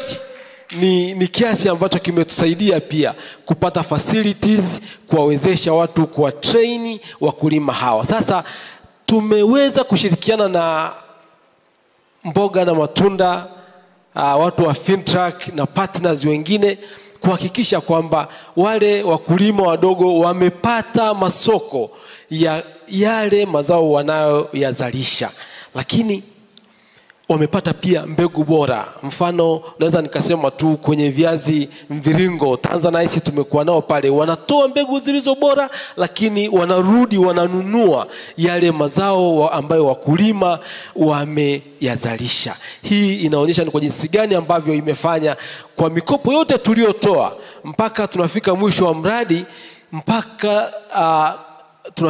mradi, tumesha hakikisha kulipika kwa mikopo ile 1.15 bilioni. Yani unaweza ukaona kwamba hakuna failure kwenye kutoa ile mikopo na kurudi, na imetupa ujasiri wa kuona kwamba tunaweza kuwawezesha wakulima zaidi na zaidi kwa kushirikiana na miradi hii inayoletwa kwetu na hawa wasamaria wema, watu wa Amerika na Fintrack kwa uongozi mzuri ambao wameufanya na kutuwezesha kufanya kilicho tarajiwa na mradi wao. Tunashukuru sana, tumefikia malengo yetu kama benki, lakini na mradi umefikia malengo yake. Wametuachia gari, tunashukuru sana mkurugenzi. Tunaamini sustainability ya mradi itakuwepo, kwa sababu hayo ndio matamanio yetu. Hawa watu waendelee kupewa mikopo. Kama mkifanikiwa kurudi tena, tunawakaribisha. Na ombi letu ni hili kwamba angalau muone namna ambavyo mnaweza mkawezesha benki kama za kwetu, benki ambazo zinakuwa benki za wananchi, katika kuwawezesha kupata ukwasi ambao wawezesha kutoa mikopo hii ambayo ina grace period, muda wa mapumziko, kwa sababu mikopo ya wakulima huwezi kutoa na kumwambia anze kulipa kesho mpaka avune. Kwa hiyo lazima uwe na ukwasi mzuri wa kutosha ili uweze kutoa mikopo hiyo. Kwa hiyo Usaid mkiweza kutuwezesha, sisi tutashukuru sana, na tutahakikisha kwamba fedha hizi zinawasaidia Watanzania na wakulima wadogo waweze kuboreka katika uchumi wao na benki iweze kusonga mbele. Asanteni sana.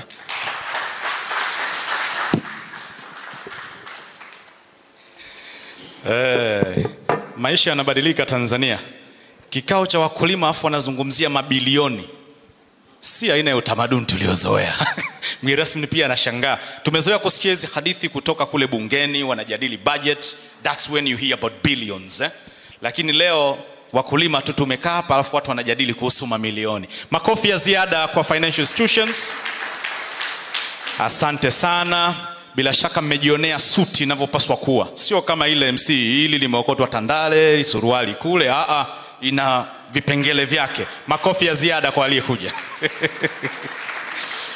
Niombe kwa heshima na taadhima nimkaribishe mmoja kati ya wadau muhimu pia. Very important horticulturalist. Huyu anatokea pale Mbarali mkoani Mbeya. Bahati mbaya sana ikitokea una tatizo lolote pale Mbarali pale, taja tu ile jina Mr. Mwailana, utakula bure, utalala bure. Karibu sana mheshimiwa.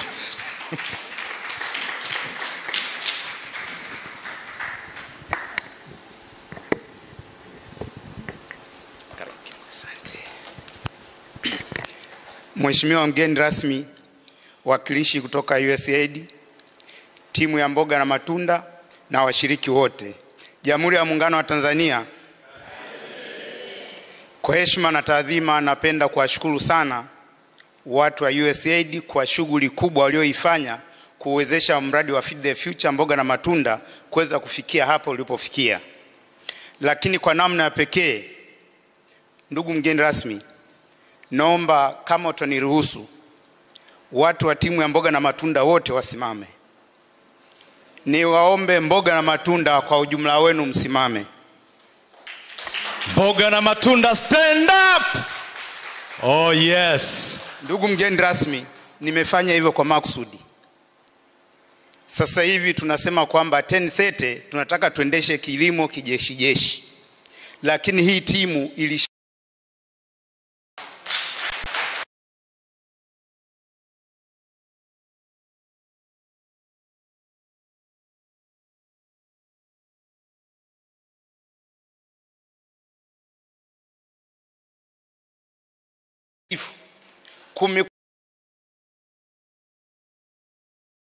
na kupewa elimu ni namna gani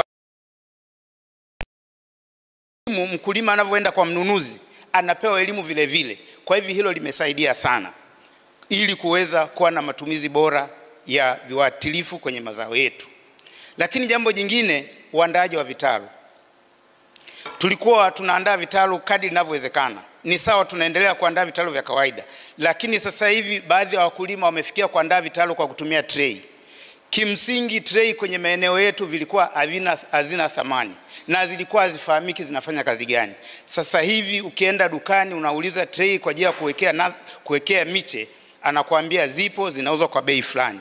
Kwa hivyo nayo ni hatua ambayo Mboga na Matunda wameileta na wakulima wameweza kuitumia.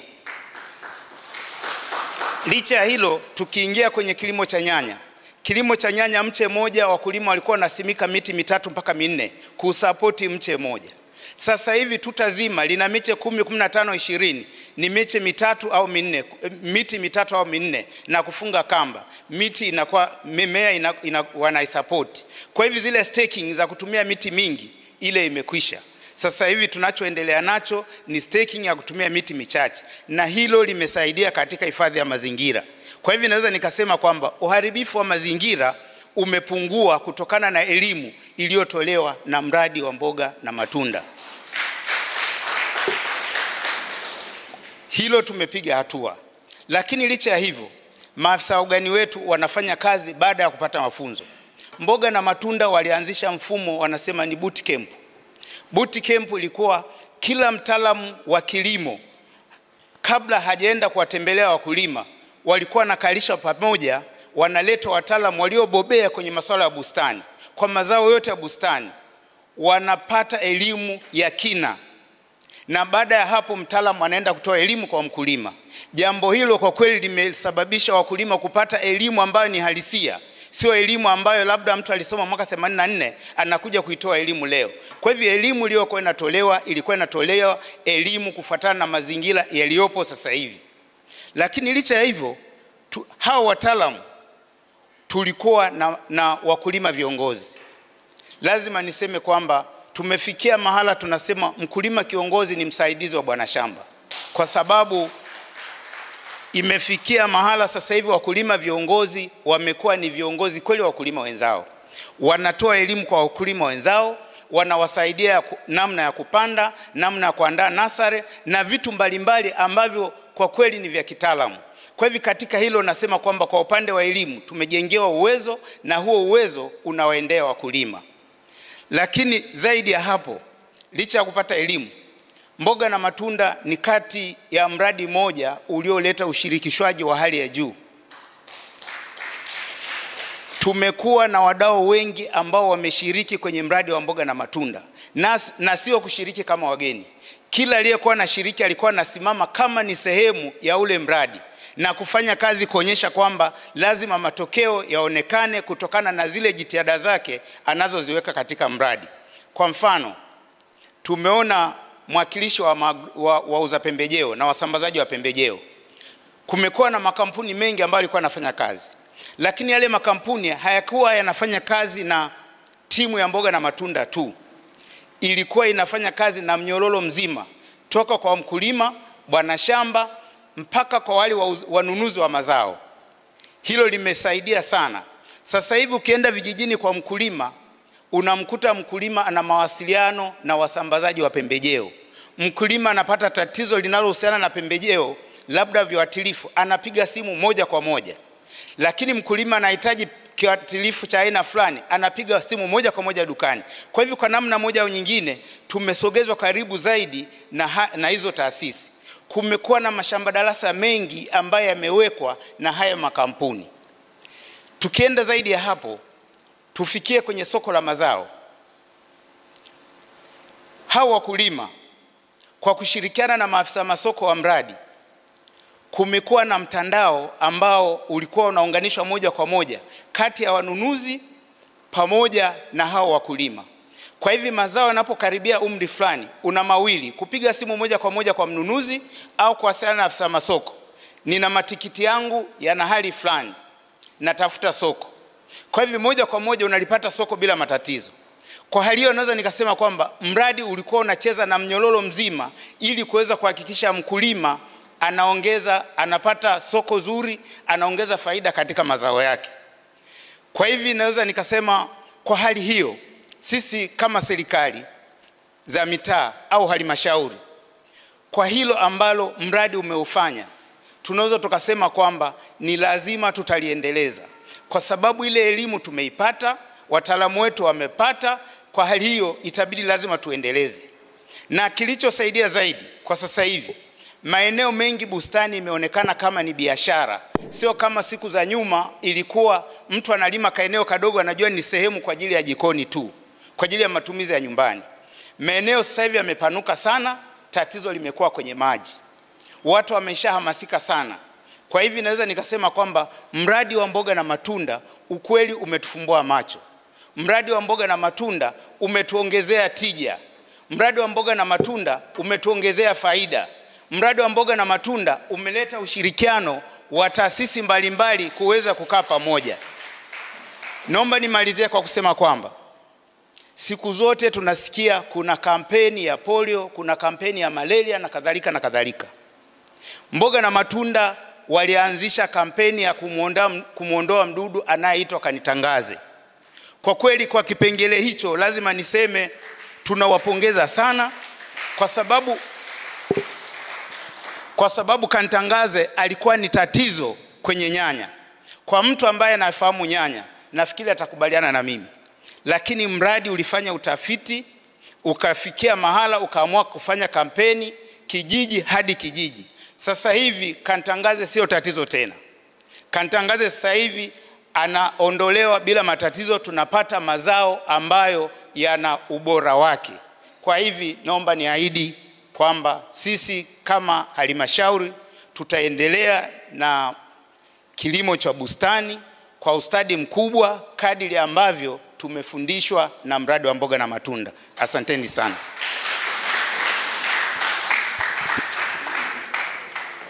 Tuendelee na makofi kidogo. Shukran sana. Kawaida watu ambao wanajua sana kuhusu magari ni watu ambao hawamiliki hata baskeli. Fuatilia hilo utagundua. Yaani akianza kukuchambulia magari unaweza ukajua huyu anamiliki 3-4, nenda kwake hana hata baskeli. Kwa hiyo katika mtiririko mzima wa suti, ukiacha diplomatic suit aliyoivaa kaka ndio suti namba 2 kwa ubora duniani. Kwa hiyo tumpongeze sana. Na ukitaka kujiridhisha kwamba ni ya kwake au sio ya kwake, angalia imemkamata vipi kwenye mwili. Inatosha kabisa hiyo. Niombe kwa heshima na taadhima tumalizane na watu wa Mbarali Mbeya. Kwa heshima kubwa naomba nimuite lead farmer kutoka hapo Mbarali, ndugu yangu Matias Katerero, popote ulipo, na kuomba tafadhali sana.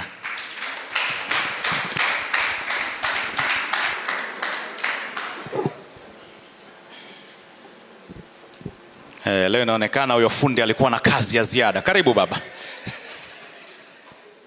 Asante sana.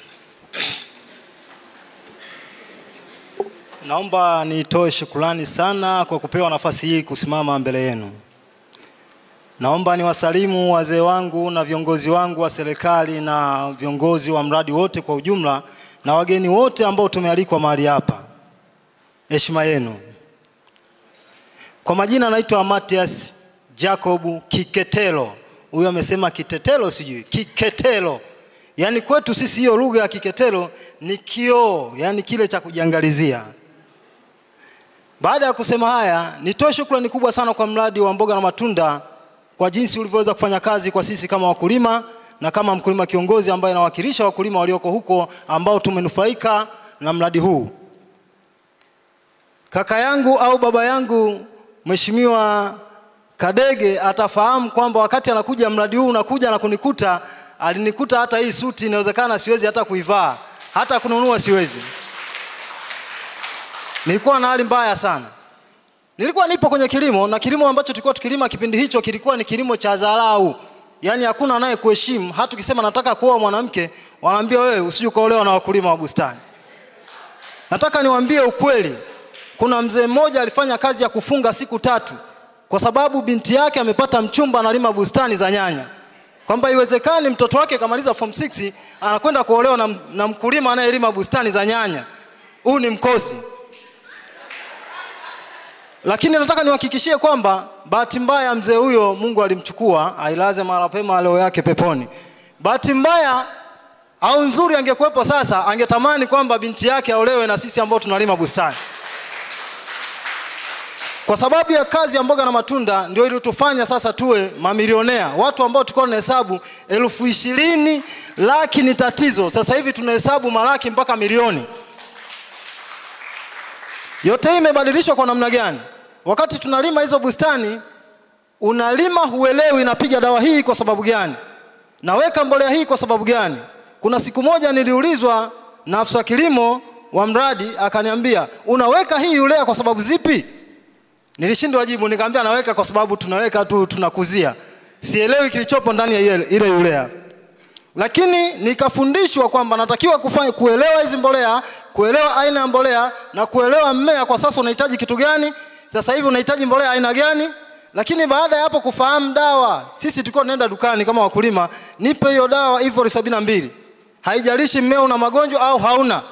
Lakini baada ya mradi tunafahamu, sasa tumekuwa ni wataalamu. Tunajua kwamba nahitaji mmea huu una shida gani, na hiki ni nini, huu ni ugonjwa na nitautibu kwa kiambata sumu kipi. Kwa hiyo sasa kwa ufupi nimekuwa ni mtaalamu ambaye nafahamu kiambata hiki kinatibu hiki, nafahamu sumu hii nampiga mdudu huyu. Mpaka hapo imenisaidia kupata mafanikio makubwa sana, kutoka kwenye 0 kwenda kwenye malaki. Lakini kitu kingine, mpaka hapa napozungumza pia, mradi uliweza kutufundisha kuotesha miche kwenye tray. Lakini haukuishia kwamba tuoteshe miche kwenye tray ili tuweze kupanda tu shambani. Tuoteshe tuweze kuwasaidia wengine kwa kuwauzia na kuwapa elimu bora. Kwa hiyo sasa tumeanzisha kitalu, ninacho kitalu kipo hapo kinafanya kazi sehemu niliopo. Tunauza miche iliyo bora na mbegu bora, wakulima wanakuja kwa wingi sana sana. Nisipoteze muda, niwashukuru sana mradi, nishukuru serikali ya Marekani kwa kuliona hili ambao ndio imetusababisha tuwepo hapa. Asanteni sana.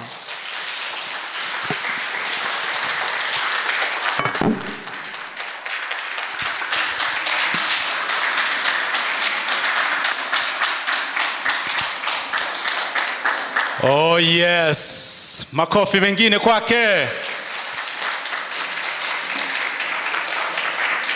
Asante sana.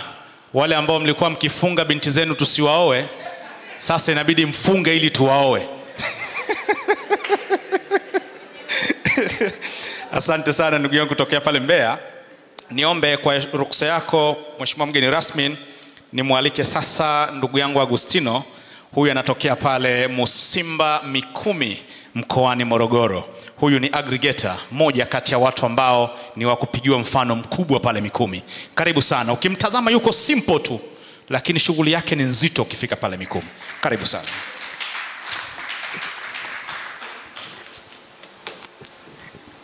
Na wasalimu kwa jina la Jamhuri ya Muungano wa Tanzania.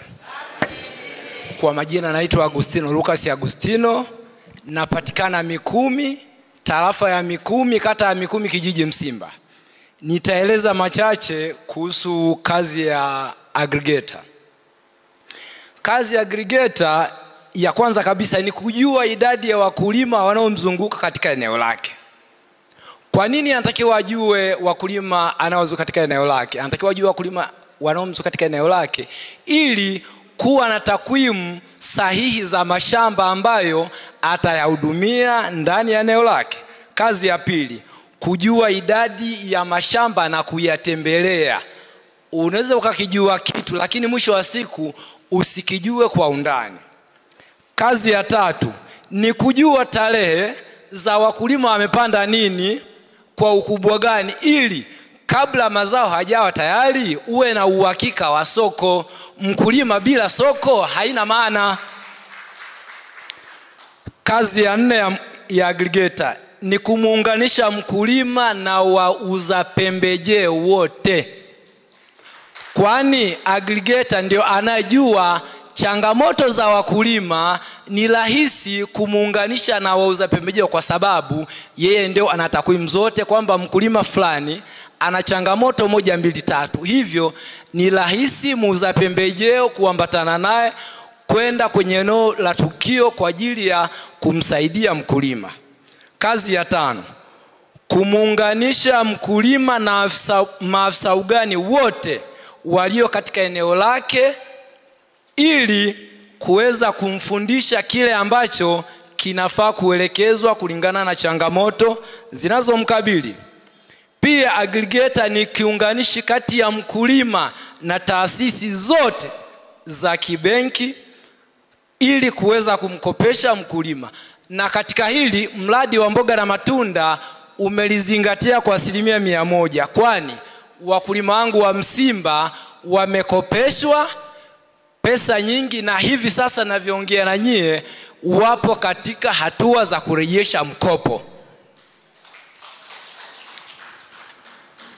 Lakini pia aggregator ndo msemaji kiongozi katika changamoto zote zinazowakabili wakulima katika eneo lake. Katika eneo langu la Msimba kulikuwa na changamoto ya pampu za kumwagilia maji. Katika kuliona hili, mradi wa mboga na matunda wamesaidia upatikanaji wa pampu ya kumwagilia maji. Hivyo wakulima wa eneo langu la Msimba wanafanya kazi wakiwa na tumaini kwamba pampu ipo na inafanya kazi masaa 24 kulingana na taratibu alizojiwekea wakulima juu ya uendeshaji wa pampu hiyo. Pia aggregator ni muunganishi kati ya wakulima na vyombo vya usafirishaji. Mkulima anapokuwa tayari ameivisha mazao yake, ni nani mfuatiliaji wa shughuli za usafiri? Aggregator anatakiwa awajibike kutafuta usafiri. Kama ni mzigo wa toyo, atafanya mawasiliano na mtu wa toyo. Kama ni mzigo ni wa kubeba na semi, ataonana na mtu wa semi. Kama mzigo ni wa pikipiki, atamtafuta mtu wa pikipiki kwa ajili ya kupeleka mzigo sokoni au sehemu mbalimbali ambako mkulima anatakiwa mzigo wake ufike.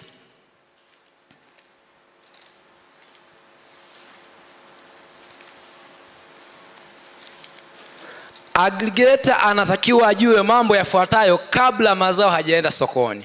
Kwanza kabisa anatakiwa ajue bei husika ya zao analotakiwa apeleke sokoni ni ipi.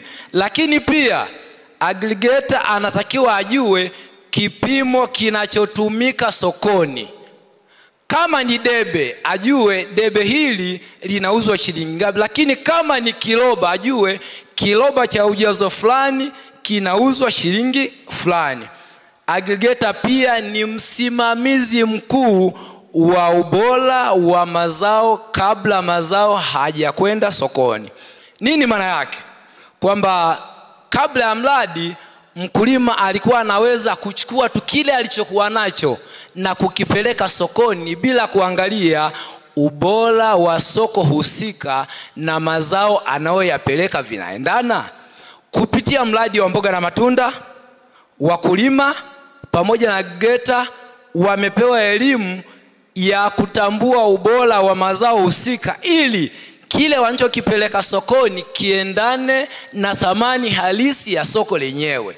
Zamani ilikuwa unajaza kadi unavyoweza, lakini mwisho wa siku wakulima wengi wamepata hasara, kwani waliweza kufanya vile wanavyoona inafaa na mwisho wa siku walipata hasara ambayo haiwezi kusemeka. Lakini mkulima wa leo hii wa Msimba na kwingineko ambako mradi wa mboga na matunda umefika, umelifanya hili kwa 100%. Hebu tuwapongeze mradi wa mboga na matunda.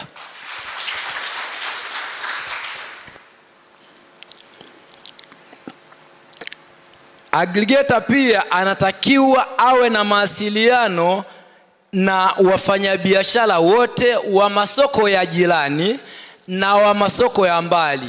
Katika kutekeleza hili, mradi wa mboga na matunda umetupa semina mbalimbali katika masoko mbalimbali, kwa mfano Majengo, Sabasaba, Kinondoni, Ifakara na kwingineko, ili kumrahisishia aggregator uwezo wa kuyafikia masoko ili kumkomboa mkulima katika lindi la umaskini mkubwa uliomkumba kabla ya mradi wa mboga na matunda kuingia.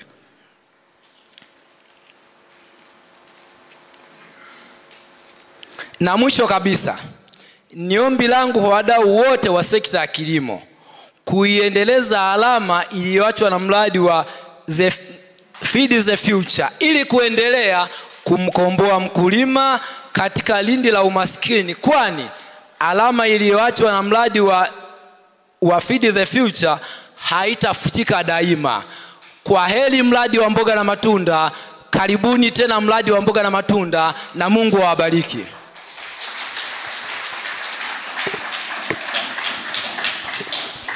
Tuendelee na makofi wakati aggregator anarudi kwenye nafasi yake. Wow, mambo ya mikumi hayo, na tunao wengi zaidi ya huyo, ila amekuja kwa ajili ya kuwakilisha wengine. Kwenye orodha yangu kuna mtu nilimweka mwisho intentionally. Kuna siku nilikuwa nazungumza na mwekezaji mmoja, najaribu kumshawishi aje kuwekeza kwenye utalii wetu pale. Swali la mwanzo aliloniuliza, are the policies friendly? Sikuweza kuelewa pale. Mpaka leo wakati presentations zinaendelea ndo nikaelewa kwa nini tulikuwa na wadau kama TAHA kwenye mradi huu. Na wakati haya yote yanaendelea, kuna usemi watu wanasema the one who laughs at last laughs more. Lakini yule ambaye anachota ile tonge ya mwisho, huyu huambua amekomba zaidi mboga. Niombe kwa heshima kubwa sasa nimwalike mtu ambaye kwa makusudi mazima amelazimika kuifunga ofisi yake leo. TAHA CEO. Popote ulipo, Dr. Jacqueline Mkindi, karibu useme na kusanyiko hili. Na nitaomba baadaye wakati anamalizia tueleze how often does she put on the high heels.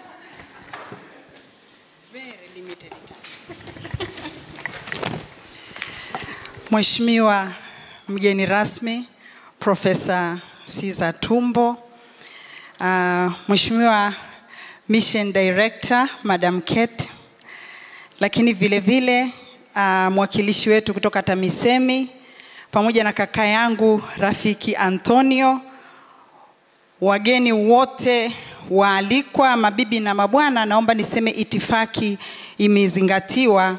Ninawasalimu tena kwa jina la Jamhuri ya Muungano wa Tanzania. Naomba nianze tena kwa kwanza nimshukuru Mwenyezi Mungu kwa kutupa neema ya kukutana leo na kama wadau kuongelea mambo makubwa sana ambayo mradi wetu wa mboga na matunda umeweza kuyatekeleza ndani ya miaka 5.5. Ni mambo mazito yameongelewa hapa, na kwa kweli tuna jambo la kujivunia sana kupitia mradi huu wa mboga na matunda. Lakini niseme tu nimshukuru sana menta wangu, kaka yangu rafiki Mr. Kirenga kwa kunitambulisha kwa nafasi nyingine ya mwenyekiti wa Baraza la Kilimo. Nakushukuru sana. Naomba tu niseme kwa ufupi, Baraza la Kilimo Tanzania linahusisha wadau wote wa sekta ya kilimo nchini, na tumekuwa tukifanya kazi kwa karibu sana na wadau wote, hata mboga na matunda, SAGCOT, Aspires na wengine, katika kuhakikisha kwamba mazingira ya uwekezaji kwenye sekta ya kilimo kwa ujumla yako salama nchini. Na hivi karibuni tutakutana wadau wote wa kilimo hapa Dodoma kwa kitu tunachokiita Policy Analysis Group, kwa mkutano mkubwa wa mambo ya sera wa sekta ya kilimo ambao utafanyika kuanzia tarehe 6 mpaka tarehe 8, na kama baraza mwezi wa 6. Na kama baraza mkutano huu unajumuisha wadau mbalimbali kutoka sekta ya kilimo, na tunaufanya basi kwa ushirikiano wa karibu sana na Aspires, Profesa Nyange na Mr. Kirenga hapo SAGCOT, wizara yetu ya kilimo wakiwa ndio hasa waliotubeba katika hili pamoja na serikali. Kwa hiyo nilisema nitoe ufafanuzi tu huo kwamba pamoja na kazi zangu pale TAHA, lakini ninahusika pia na majukumu mbalimbali ya kuendeleza kilimo katika baraza. Naomba nianze kama mdau wa sekta ya horticulture kwa kushukuru sana Usaid Tanzania. Tunaweza tukaiangalia Usaid leo na mboga na matunda, lakini nitaomba leo niwape hata kahistoria kadogo muelewe maana ya sustainability na kazi kubwa wanayofanya Fintrack kwenye nchi yetu ya Tanzania kwa kupitia Usaid. Usaid ndio mdau wa kwanza mkubwa ambaye amewekeza sana kwenye sekta ya horticulture kuanzia mwaka 2007. Amewekeza kwa mapana sana. Kwa may I take this opportunity to really thank Usaid and US government for the commitment and support that you are extending to the horticulture industry today. The horticulture industry in this country has grown very fast, and it is actually the fastest growing agriculture subsector in this country today, and we attribute that achievement to the support and commitment of the US government. So we really thank you for that. Naomba pia nichukue fursa hii sambamba na kuipongeza sana Mboga na Matunda. Na uhakika, na kama Waswahili wanavyosema, wanasema ukiona vyaelea vimefanya nini? Pengine Mboga na Matunda wasingefanikiwa sana kama ndani ya Usaid wasingepata ushirikiano wa kutosha katika mambo yao. Si ndio jamani, watu wa Mboga na Matunda? Kwa naomba nisimame hapa kwa upendo na kwa heshima nimtambue dada yangu rafiki Judith Kitivo kwa kazi kubwa ambayo amekuwa akiifanya kwenye kusupport kazi za horticulture ndani ya Usaid. Tunatambua kazi yako kubwa katika mradi huu, tunakushukuru kwa, lakini tunawashukuru pia sana Usaid timu yote kwa kazi kubwa ambayo wameifanya kuhakikisha mradi huu unafanikiwa. We salute you for that support and contribution. Naomba sasa ni wetu, na uhakika kakaangu Antonio usingefanikiwa bila partner kuzunguka. I'm sure in the industry you worked with others could achieve what you have achieved today. Massive achievement, and we salute Mboga na Matunda for that. Kwa kweli tunawashukuru. Kwa hiyo naomba nitambue kabisa kazi kubwa sana ambayo wanaifanya Sagot Center kule ambapo Mboga na Matunda ipo na imewekeza kwa mapana. Wamekuwa ni chachu kubwa ya uwekezaji na nina uhakika wamesupport Mboga na Matunda. Lakini vile vile mshauri wetu mkubwa katika sekta ya kilimo, Profesa Nyange, najua ataongea baadaye, lakini nina uhakika na yeye amekuwa na mchango mkubwa. Wadau wengi wamekuwepo, na hata sisi TAHA tumekuwa pia na mchango wetu pia katika utekelezaji wa mradi huu. Na pointi yangu italenga eneo moja muhimu. Mboga na Matunda wamefanya kazi kubwa sana. Tulikuwa tunaongea na Kirenga tunaambizana, hivi wana wafanyakazi wangapi? Hizo data inakuwaje? Kwa kweli kazi mlioifanya kwenye taifa la Tanzania ni kazi ya kutukuka, ni kazi ya heshima, na nina uhakika pamoja na kwamba Mboga na Matunda tunasema tunaifunga leo, mimi sioni kama ikifungwa. Mbona mmekuwa mkienda na kurudi, mkienda na kurudi, hata sasa mtaenda na kurudi kabisa. Kwa hiyo sisi tunasema kwa hichi kipindi cha miaka 5 mmefanya mambo ambayo kwa kweli yameipeleka sekta ya horticulture kwenye next level, na kwa hilo ninasema mmeweka a lifetime signature kwenye sekta ya horticulture nchini Tanzania. Tunawashukuru sana. Naomba niwahakikishie na hasa serikali yetu, hawa watu wa Fintrack, hawa Mboga na Matunda, tuseme mimi naita Fintrack kwa sababu wanakuja kwa form mbalimbali. Sasa hivi tunawaona kwa Mboga na Matunda, lakini walianza kama TAP, alafu wakaja kama TAPP, alafu sasa tunawataja kama Mboga na Matunda, alafu baadaye tutawataja tena kama spices na vitu vingine pengine, si ndio? Sasa hawa mabwana, mimi naomba niwe ushuhuda hasa kwenye eneo la sustainability prof. Hawa ni magwiji wa sustainability, na nitatoa mifano michache. Mboga na Matunda, Fintrack ilianza kazi hapa mwaka 2007. Na wakati huo, wakati tumeenda kuililia Usaid kusupport sector horticulture, hakukuwa na development partner anayewekeza kwenye horticulture. Kwa tulipokwenda kuomba Usaid kusupport sector ya horticulture, Usaid walikubali kutusupport kwenye mradi unaoitwa Tanzania Air Freight Project, TAP. Na kwa kupitia mradi huu ndipo TAHA pamoja na Fintrack kwa kupitia ule mradi tuliweza kuleta ndege ya kwanza ya mizigo iliyotua kwenye viwanja vya Tanzania tangu uhuru wa nchi hii miaka hiyo. Fintrack hawa. Sasa kwa nini naongea hilo? Leo tunapoisikia kampuni inayoitwa TAHA Fresh Handling Limited, kampuni kubwa inayo handle about 80% of the inayochukua about 80% ya market share kwenye perishable handling and logistics in Tanzania imetokana na kazi waliofanya Fintrack miaka ile. Kwa hiyo Taha Fresh leo pamoja na kazi kubwa inayofanya ni tunda la Usaid na ni tunda la kazi ya Fintrack miaka hiyo Tanzania. Kwa hiyo hawa kazi wanaoifanya wanaacha nyuma alama ambayo haifutiki kwenye taifa letu na kwenye sekta. Lakini sio kwenye freight tu. Tunaona sasa hivi best agronomists, wataalamu wakubwa wa kilimo wanaofanya kazi Taha, Sagcot na kwenye maeneo mengine yote wamelelewa na kufundishwa na Fintrack. Hilo lazima tulikubali. Kwa hiyo hawa watu pamoja na kwamba wanafanya kazi na kuondoka, lakini wanatuachia nyuma majembe ambayo yanaendeleza kazi kwenye taasisi mbalimbali. Na sasa hivi wengine tumeanza kuchungulia huko, nani tunaweza tukamvuta aendelee na kazi. Kwa hiyo hilo la kutuachia nyuma wataalamu mbalimbali ni eneo kubwa ambalo linasaidia sana maendeleo ya sekta. Kwa hiyo hilo kwa Usaid, we salute you kwa kubridge what we call, you are bridging the skills gap, and that is one of the biggest challenge in the horticulture industry in Tanzania. Naomba tu niseme sisi pamoja na Mboga na Matunda tumefanya kazi nzuri na tumeweza kutekeleza surveys kama 14.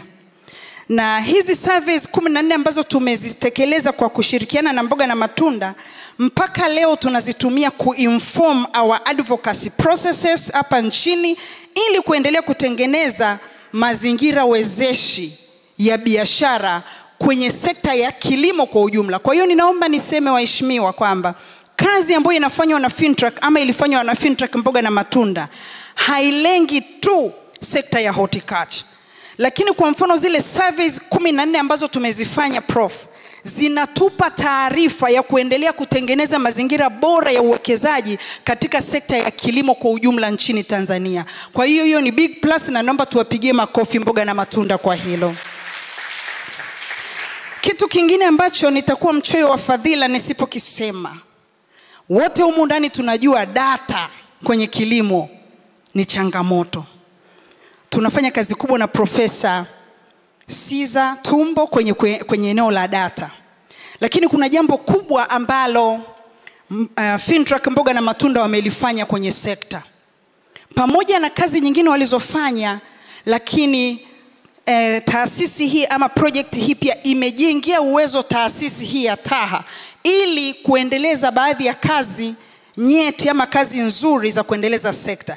Na eneo la mojawapo ambalo wamelifanya ni kutusaidia sisi kama taasisi ya sekta ya horticulture kutengeneza platform ya data ama tunaita Taha Research and Information Center TARIC, ambayo itakuwa ama imeanza kuchukua na kuandaa data mbalimbali za sekta ya horticulture, ikiwemo data za uzalishaji, data za masoko, data za nutrition. Kwa sasa hivi tunatengeneza kitu kinachoitwa Tanzania Horticulture Powerhouse kwa habari ya data zote ambazo itakuwa ina-inform serikali yetu na ina-inform wadau wengine wa maendeleo kuhusiana na maendeleo ya sekta ya kilimo.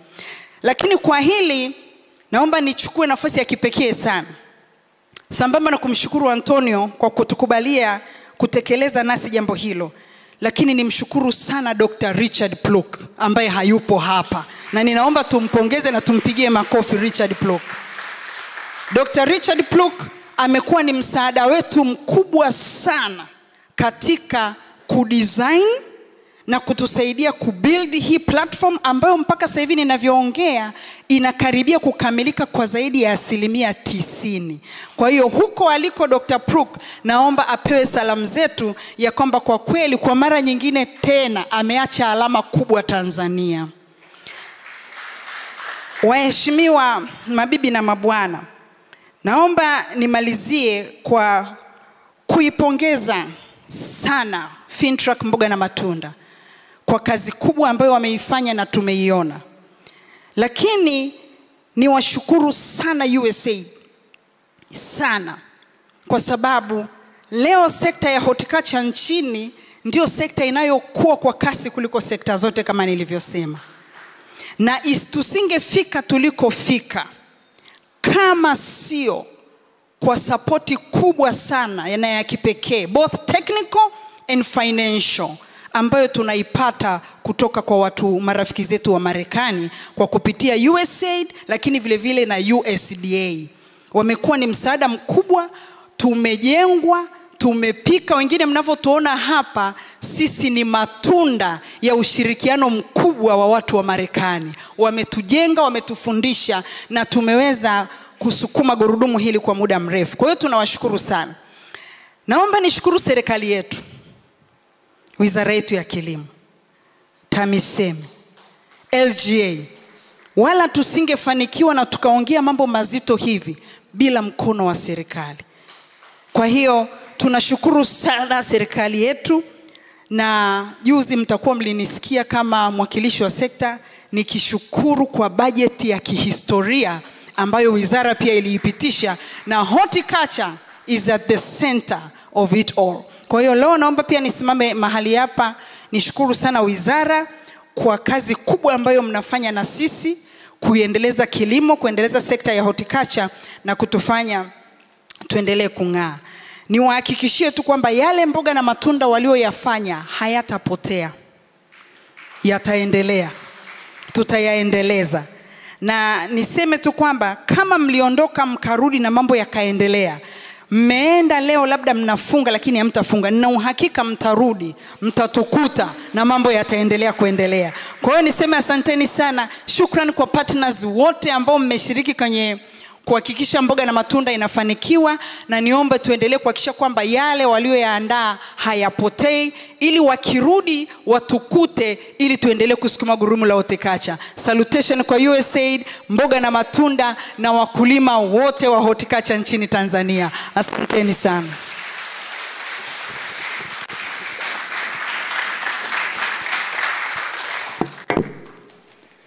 Feed the future Tanzania.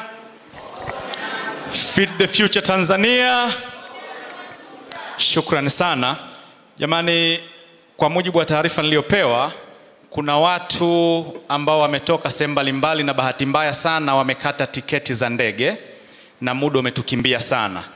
Kwa hiyo hatuwezi kukata kipengele cha discussion kwa sababu ya umuhimu wake, lakini tutatoa nafasi chache kabisa, na watakao bahatika kupata hizo nafasi niombe wasituangushe kwenye swala la muda. Tutatumia muda huu kutoa hoja, kucomment kidogo. Kama kuna chochote kizito unatamani tukisikie hapa, tutafanya hivyo. Na nafasi ya kwanza kabisa inakwenda kwa Engineer Said Hussein. Huyu anatokea umwagiliaji. Naomba kwa heshima na taadhima utufungulie hili. Kwa hiyo huyu atakuwa mtu wa kwanza, alafu tutaendelea na utaratibu kwa nafasi nyingine 2 au 3 ili watu wasije wakakosa usafiri wao wa ndege. Karibu sana kiongozi.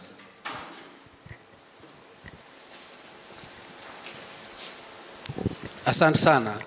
Kama nilivyotambulishwa, naomba niwasalimu kwa jina la Jamhuri. Kabla ya yote, kwanza naomba nishukuru dakika moja tu. Mimi kama mtaalamu wa ndani ninashukuru Fintrack na Usaid kwa kutuamini kama wataalamu wa ndani, kuwa wataalamu ambao tumeshiriki katika zoezi la kuwafundisha watu namna gani ya uzalishaji kwa kutumia miundombinu ya umwagiliaji. Kwa hiyo nitoe shukrani.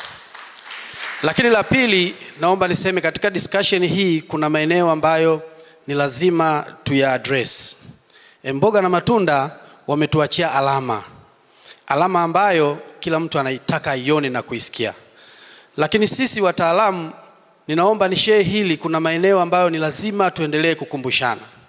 Wakati mwingine tunapopewa fursa ya kujifunza, watu wamewekeza hela na muda, tunatumia muda mwingi sana kwenye kubishana badala ya muda mwingi wa kutumia teknolojia tunayopewa.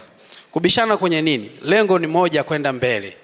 Lakini ni vizuri basi lazima tuwe na mtu anayetuongoza. Mboga na matunda wameacha wataalamu sasa hivi pale. Inawezekana kwa muda mfupi tu akawa wako mtaani huko wanafanya shughuli nyingine. Hile ni resource. Ifikie sasa serikali ione umuhimu sasa wa wale watu, badala ya kuwaacha waende kufanya shughuli zao, basi wachukue angalau wafanye hizo monitoring. Waweze kuwapa fursa wana makongamano, wana vitu ambavyo wanaweza wakatusaidia.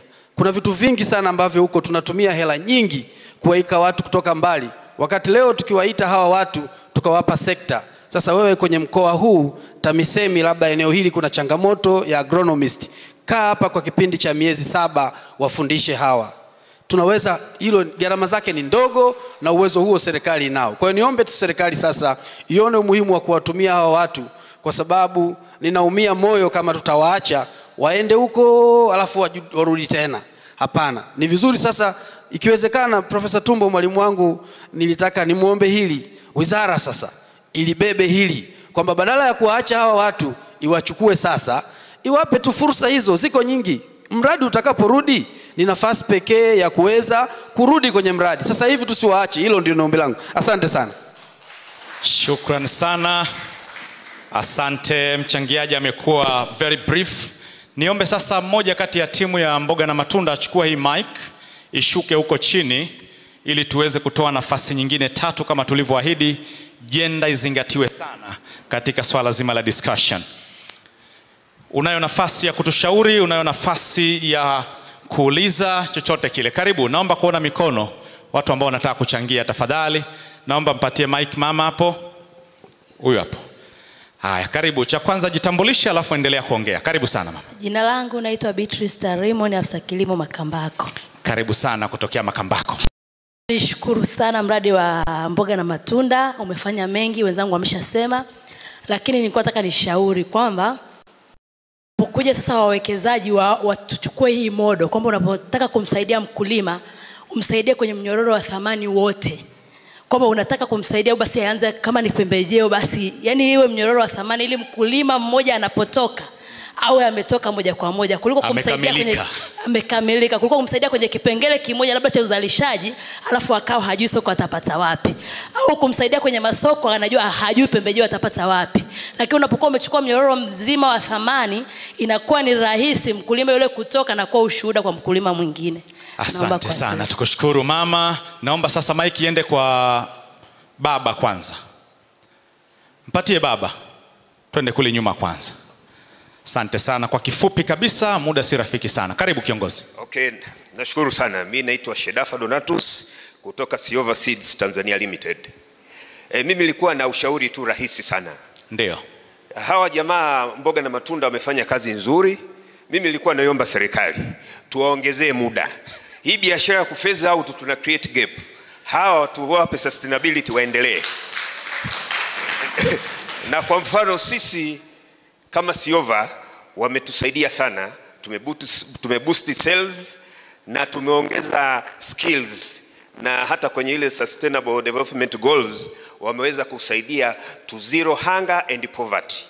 For that case naomba tuwape nafasi nyingine, sio tusubiri wa phase out. Asante sana. Resources zipo, tuzitumie. Tukushukuru sana. Asante. Kulikuwa kuna mikono, nilisema tuna nafasi chache, lakini kuna mikono ambayo ilikuwa juu awali. Nitaomba niruhusu yote mitatu. Kuna mama huyu hapa, na huku kwa kuna mkono wa baba. Yuko wapi? Hii hapa. Hizi ndio nafasi zetu zita fade out. Naomba tuanzie hapo kwa mama. Yupo karibu yako. Mwacha. Karibu sana mama, jitambulishe, endelea. Asante. Kwa majina naitwa Lydia Shonyela, ni afisa kilimo kutoka halmashauri ya wilaya ya Mbozi mkoani Songwe. Songwe hoye. Ndio.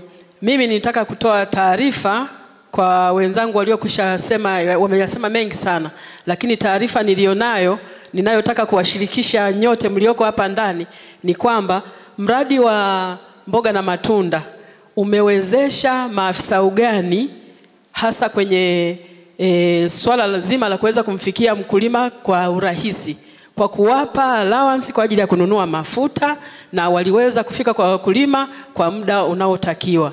Lakini pia umewapa hamasa wakaenda kutumia taasisi za kifedha, wakakopa, wakanunua pikipiki ili ziwarahisishie kwenda na kufika kwa urahisi kwa mkulima. Na hili serikali imeliona, na sasa hivi upo mpango mkubwa wa kutuletea pikipiki kwenye halmashauri zetu, ambapo nadhani kupitia mafunzo tuliyopata kutoka kwenye mradi wa Mboga na Matunda tutaweza kwa urahisi kuwafikia wakulima wetu kwa kwa urahisi sana. Safi Kwa hiyo kabisa. tunawashukuru sana mradi wa mboga na matunda. Okay. Lakini mradi wa mboga na matunda, nimalizie, wamekuwa kati ya miradi wa kwanza kabisa kuacha vitendea kazi.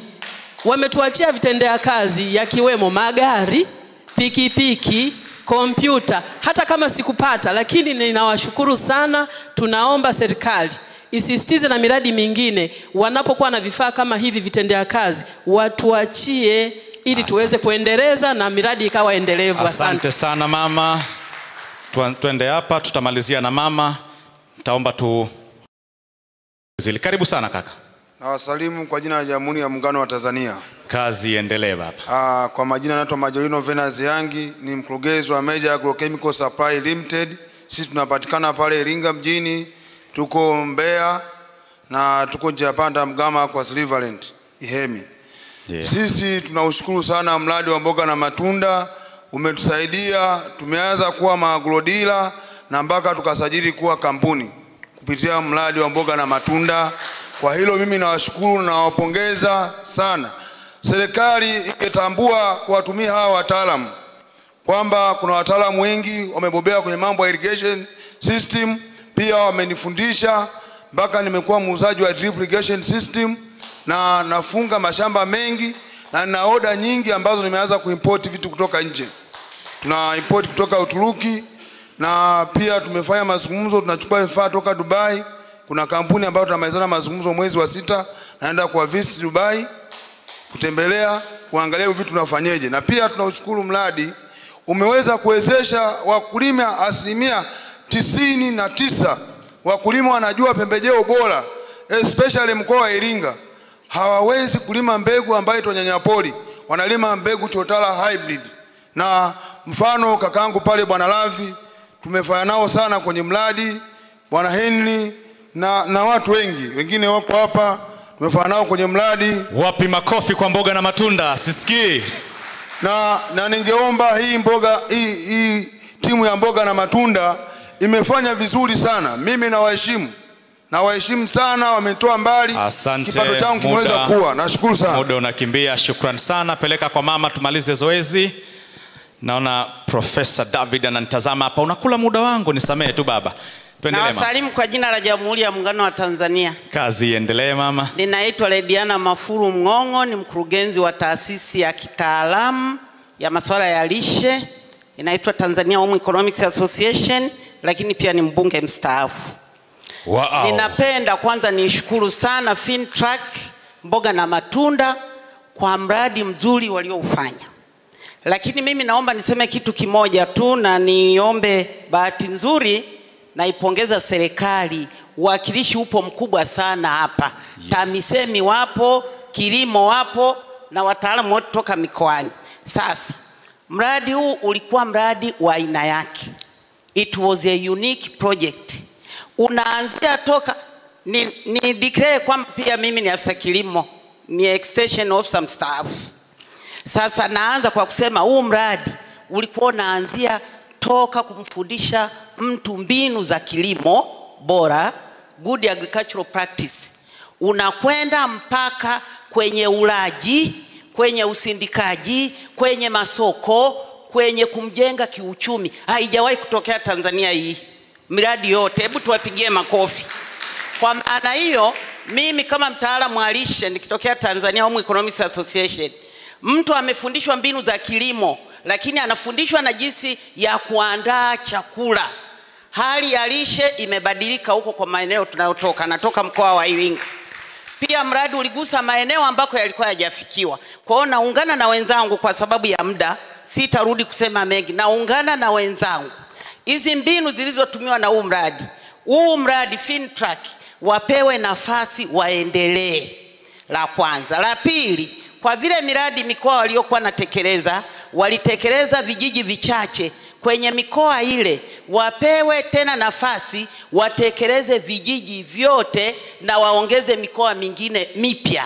Na timu hii, ushirikiano mkubwa huu uliojengwa uendelee kujengwa. Hongera Fintrack, hongera Usaid, hongera serikali ya Tanzania, na kazi iendelee. Asante sana mama, shukran. Naomba kipaza sauti huku tafadhali.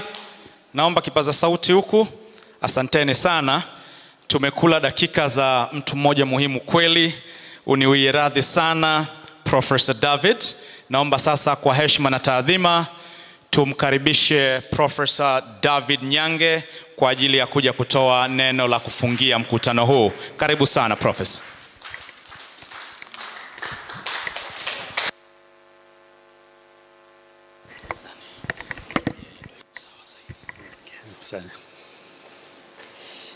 Habarini za mchana. Nitambue kuwepo kwa mwakilishi wa TAMISEMI. Najua sasa hivi ndio utakuwa unashikilia uwakilishi wa upande wa serikali. Bwana Mavika ambaye amekuwa niseme champion kwenye kilimo hasa. Lakini pia nitambue meneja wa mradi Bwana Antonio. Nitambue wadau wengine wote kwa ujumla na hasa wafanyakazi wa mradi wa mboga matunda. Mengi ameshasemwa na si vizuri nirudie. Alitangulia dada Jacqueline akatoa shukurani kwa wadau kwa kina. Kwa hiyo sitarudi tena huko, lakini niseme kwamba katika miradi ambayo kwa kweli tunaona ina matokeo mazuri katika kuwabadilisha Watanzania ni huu mradi wa mboga matunda. Na niweze kuwashukuru timu yote ya Fintrack ambao mmekuwa mkitekeleza mradi huu, lakini pia kwa ushirikiano mkubwa ambao wamepata kutoka kwenye wizara husika, ikiwemo wizara ya kilimo, ikiwemo TAMISEMI na wizara zingine katika kufanikisha malengo ya mradi huo. Lakini pia kutambua wadau wa sekta binafsi kwa jumla wao. Sasa kwa sababu mengi yameshasemwa, mimi labda nitalenga vitu viwili. Ni mambo gani ambayo tumejifunza katika mradi huu? Cha kwanza ni swala la kuchangia katika kupunguza umaskini. Kama mnavyojua nchi yetu, jambo kubwa tunalopambana nalo ni kupunguza umaskini katika nchi yetu. Kuhakikisha kwamba wananchi wana kipato cha kutosha cha kuwasaidia kupata mahitaji yao ya kila siku, ikiwemo chakula, mavazi, makazi na kadhalika. Kwa hiyo shughuli zote zinazofanyika, mwisho wa siku tunaangalia, je, mradi huu umesaidia vipi katika kuboresha maisha ya wananchi katika kupunguza umaskini wao. Tumeona takwimu zile ambazo zimetolewa na nina hakika watu wengi ambao wamefaidika na mradi huu watakuwa wameondokana na umaskini. Kama mnavyofahamu kwamba kigezo kimoja hapo cha kimataifa wanachoangalia kuhusu maskini ni kwamba angalau kila mtu mmoja asikose $1 kwa siku. Na kwa siku za karibuni wameweza kukipandisha kidogo kwa $1 na senti 25. Wengine wanaita purchasing power parity, yani $1 na senti 90. Lakini hasa standard ni kama $1 na senti 25. Sasa ukichukua kwa siku 365 zidisha kwa hiyo, unapata kwamba angalau mtu mmoja asikose $500 kwa mwaka. Sasa kaya ya Tanzania kwa wastani inakuwa na watu 5. Kwa hiyo ili kuhakikisha kwamba watu wamejikomboa na umaskini uliokithiri, kwa mwaka wasikose angalau $2,500, ambao ukigeuza kwa ile ya Kitanzania ni kama shilingi milioni 6 kwa mwaka. Au kwa upande mwingine, kila kaya isikose angalau shilingi 500 kwa mwezi. Sasa kwa mahesabu haya ambayo yamewasilishwa hapa, yani ni wazi kwamba kuna watu wengi wamevuka kiwango cha shilingi 500 kwa mwezi kutokana na kushiriki kwenye value chain hii ya horticulture. Mimi hiyo ndio kitu cha msingi kabisa, kujikomboa kutoka kwenye umaskini. Kwa hiyo niwapongeze sana Fintrack. Jambo jingine ambalo pia naliona hapa ni katika kujikomboa kimawazo. Kwa Kiingereza wanasema behavior change. Ni jambo ambalo nimeliona hapa kwamba hawa watu wote waliofaidika na huu mradi wamebadilika. Wamebadilika kwanza kimtizamo, lakini wamebadilika katika vitendo vyao. Na niseme zao hili au zao haya ya horticulture, mboga na matunda, kwa Kiingereza tunasema ni mazao ambayo yanahitaji utaalamu makini, is knowledge intensive, lakini pia ni technology intensive. Ili uzalishe mazao haya lazima uwe na ujuzi hasa, na tumeona mafunzo ambayo yametolewa. Ujue mbegu gani unatumia, mbolea gani unatumia, upande zao gani, wapi, tarehe ngapi, umuuzie nani. Hii inahitaji ujuzi wa hali ya juu sana. Kwa hiyo kuwawezesha watu laki ngapi hizo 8 na kitu chini kidogo ya milioni si mchezo. Hawa watu watakuwa wamebadilika kabisa. Kuzalisha mazao ya horticulture inabidi uwe na nidhamu. Ni bahatika kutembelea tu baadhi ya sehemu zao walizokuwa kitekeleza.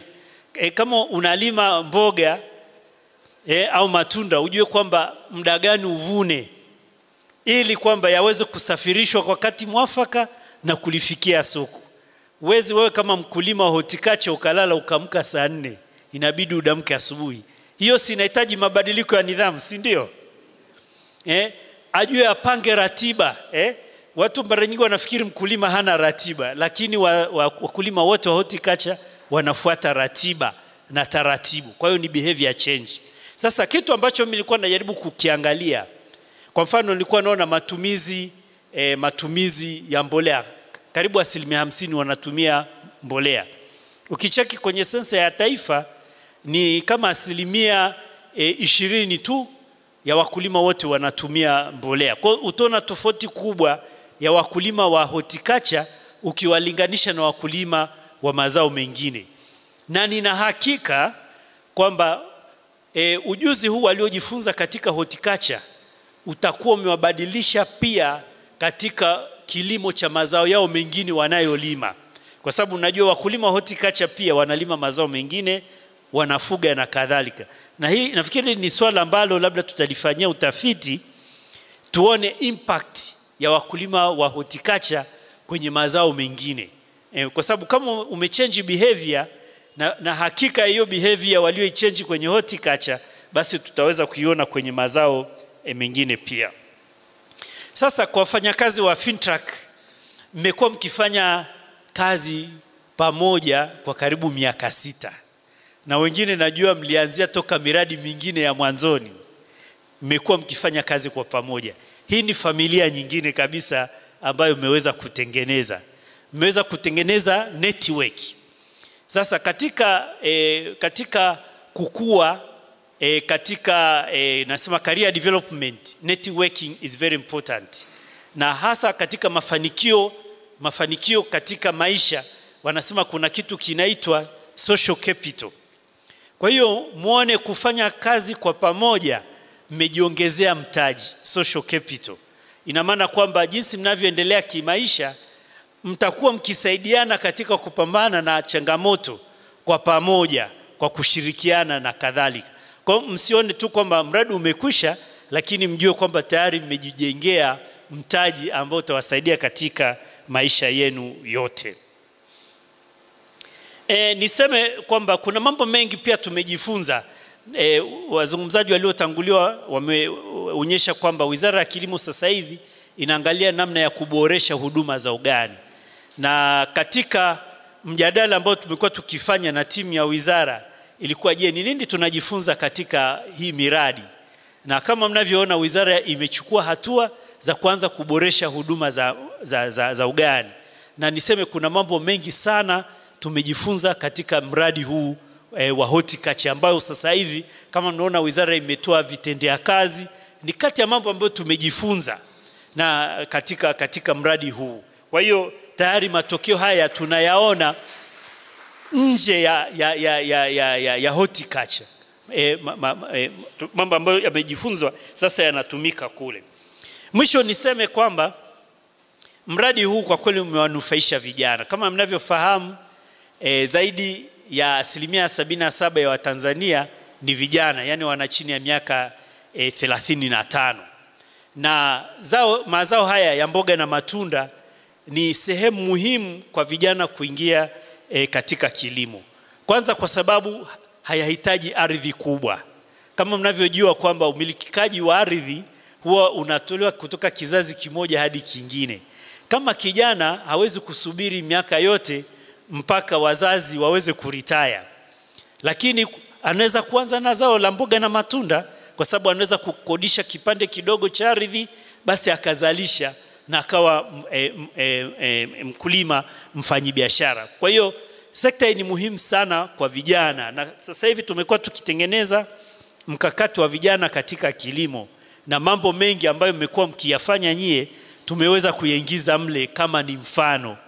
Siku za karibuni mkakati ule utazinduliwa, na hakika nyie wenyewe mtashuhudia kwamba mambo yaliyoko mle mengi yametokana na shughuli zenu ambazo mmekuwa mkifanya katika sekta hii. Lakini mwisho niseme kwamba shughuli zenu zimeweza kubadilisha kabisa mtizamo katika kilimo. You have really rebranded agriculture. Agriculture kwa miaka mingi ilikuwa inaonekana ni sehemu ya watu walioshindwa, watu waliochoka, watu waliokata tamaa, lakini sekta hii ya kilimo imeweza kutoa mtizamo chanya wa sekta ya kilimo. Sasa hivi watu wengi wanatizama kilimo kama ni sehemu fursa, kama ni sehemu ya kuponea maisha. Basi niseme nawapongeza sana na niwatakie kila laheri huko mnakoenda, hasa staff wa Fintrack. Mimi nina uhakika kabisa kwamba hakuna ambaye atashindwa kwenye maisha, lakini huko mbele maisha ni bora zaidi kuliko hata huko mlikotoka. Na nimtakie Bwana Antoni na familia yako kila laheri. Nafikiri wewe utakuwa balozi wa Tanzania huko unakoenda, na mimi natazamia tena kwamba utarudi tena hapa kwa fursa zingine sana. Mwisho niseme shukrani kwa serikali, shukrani kwa wadau wote ambao mmefanikisha shughuli hii za kubadilisha maisha ya Tanzania. Asanteni sana.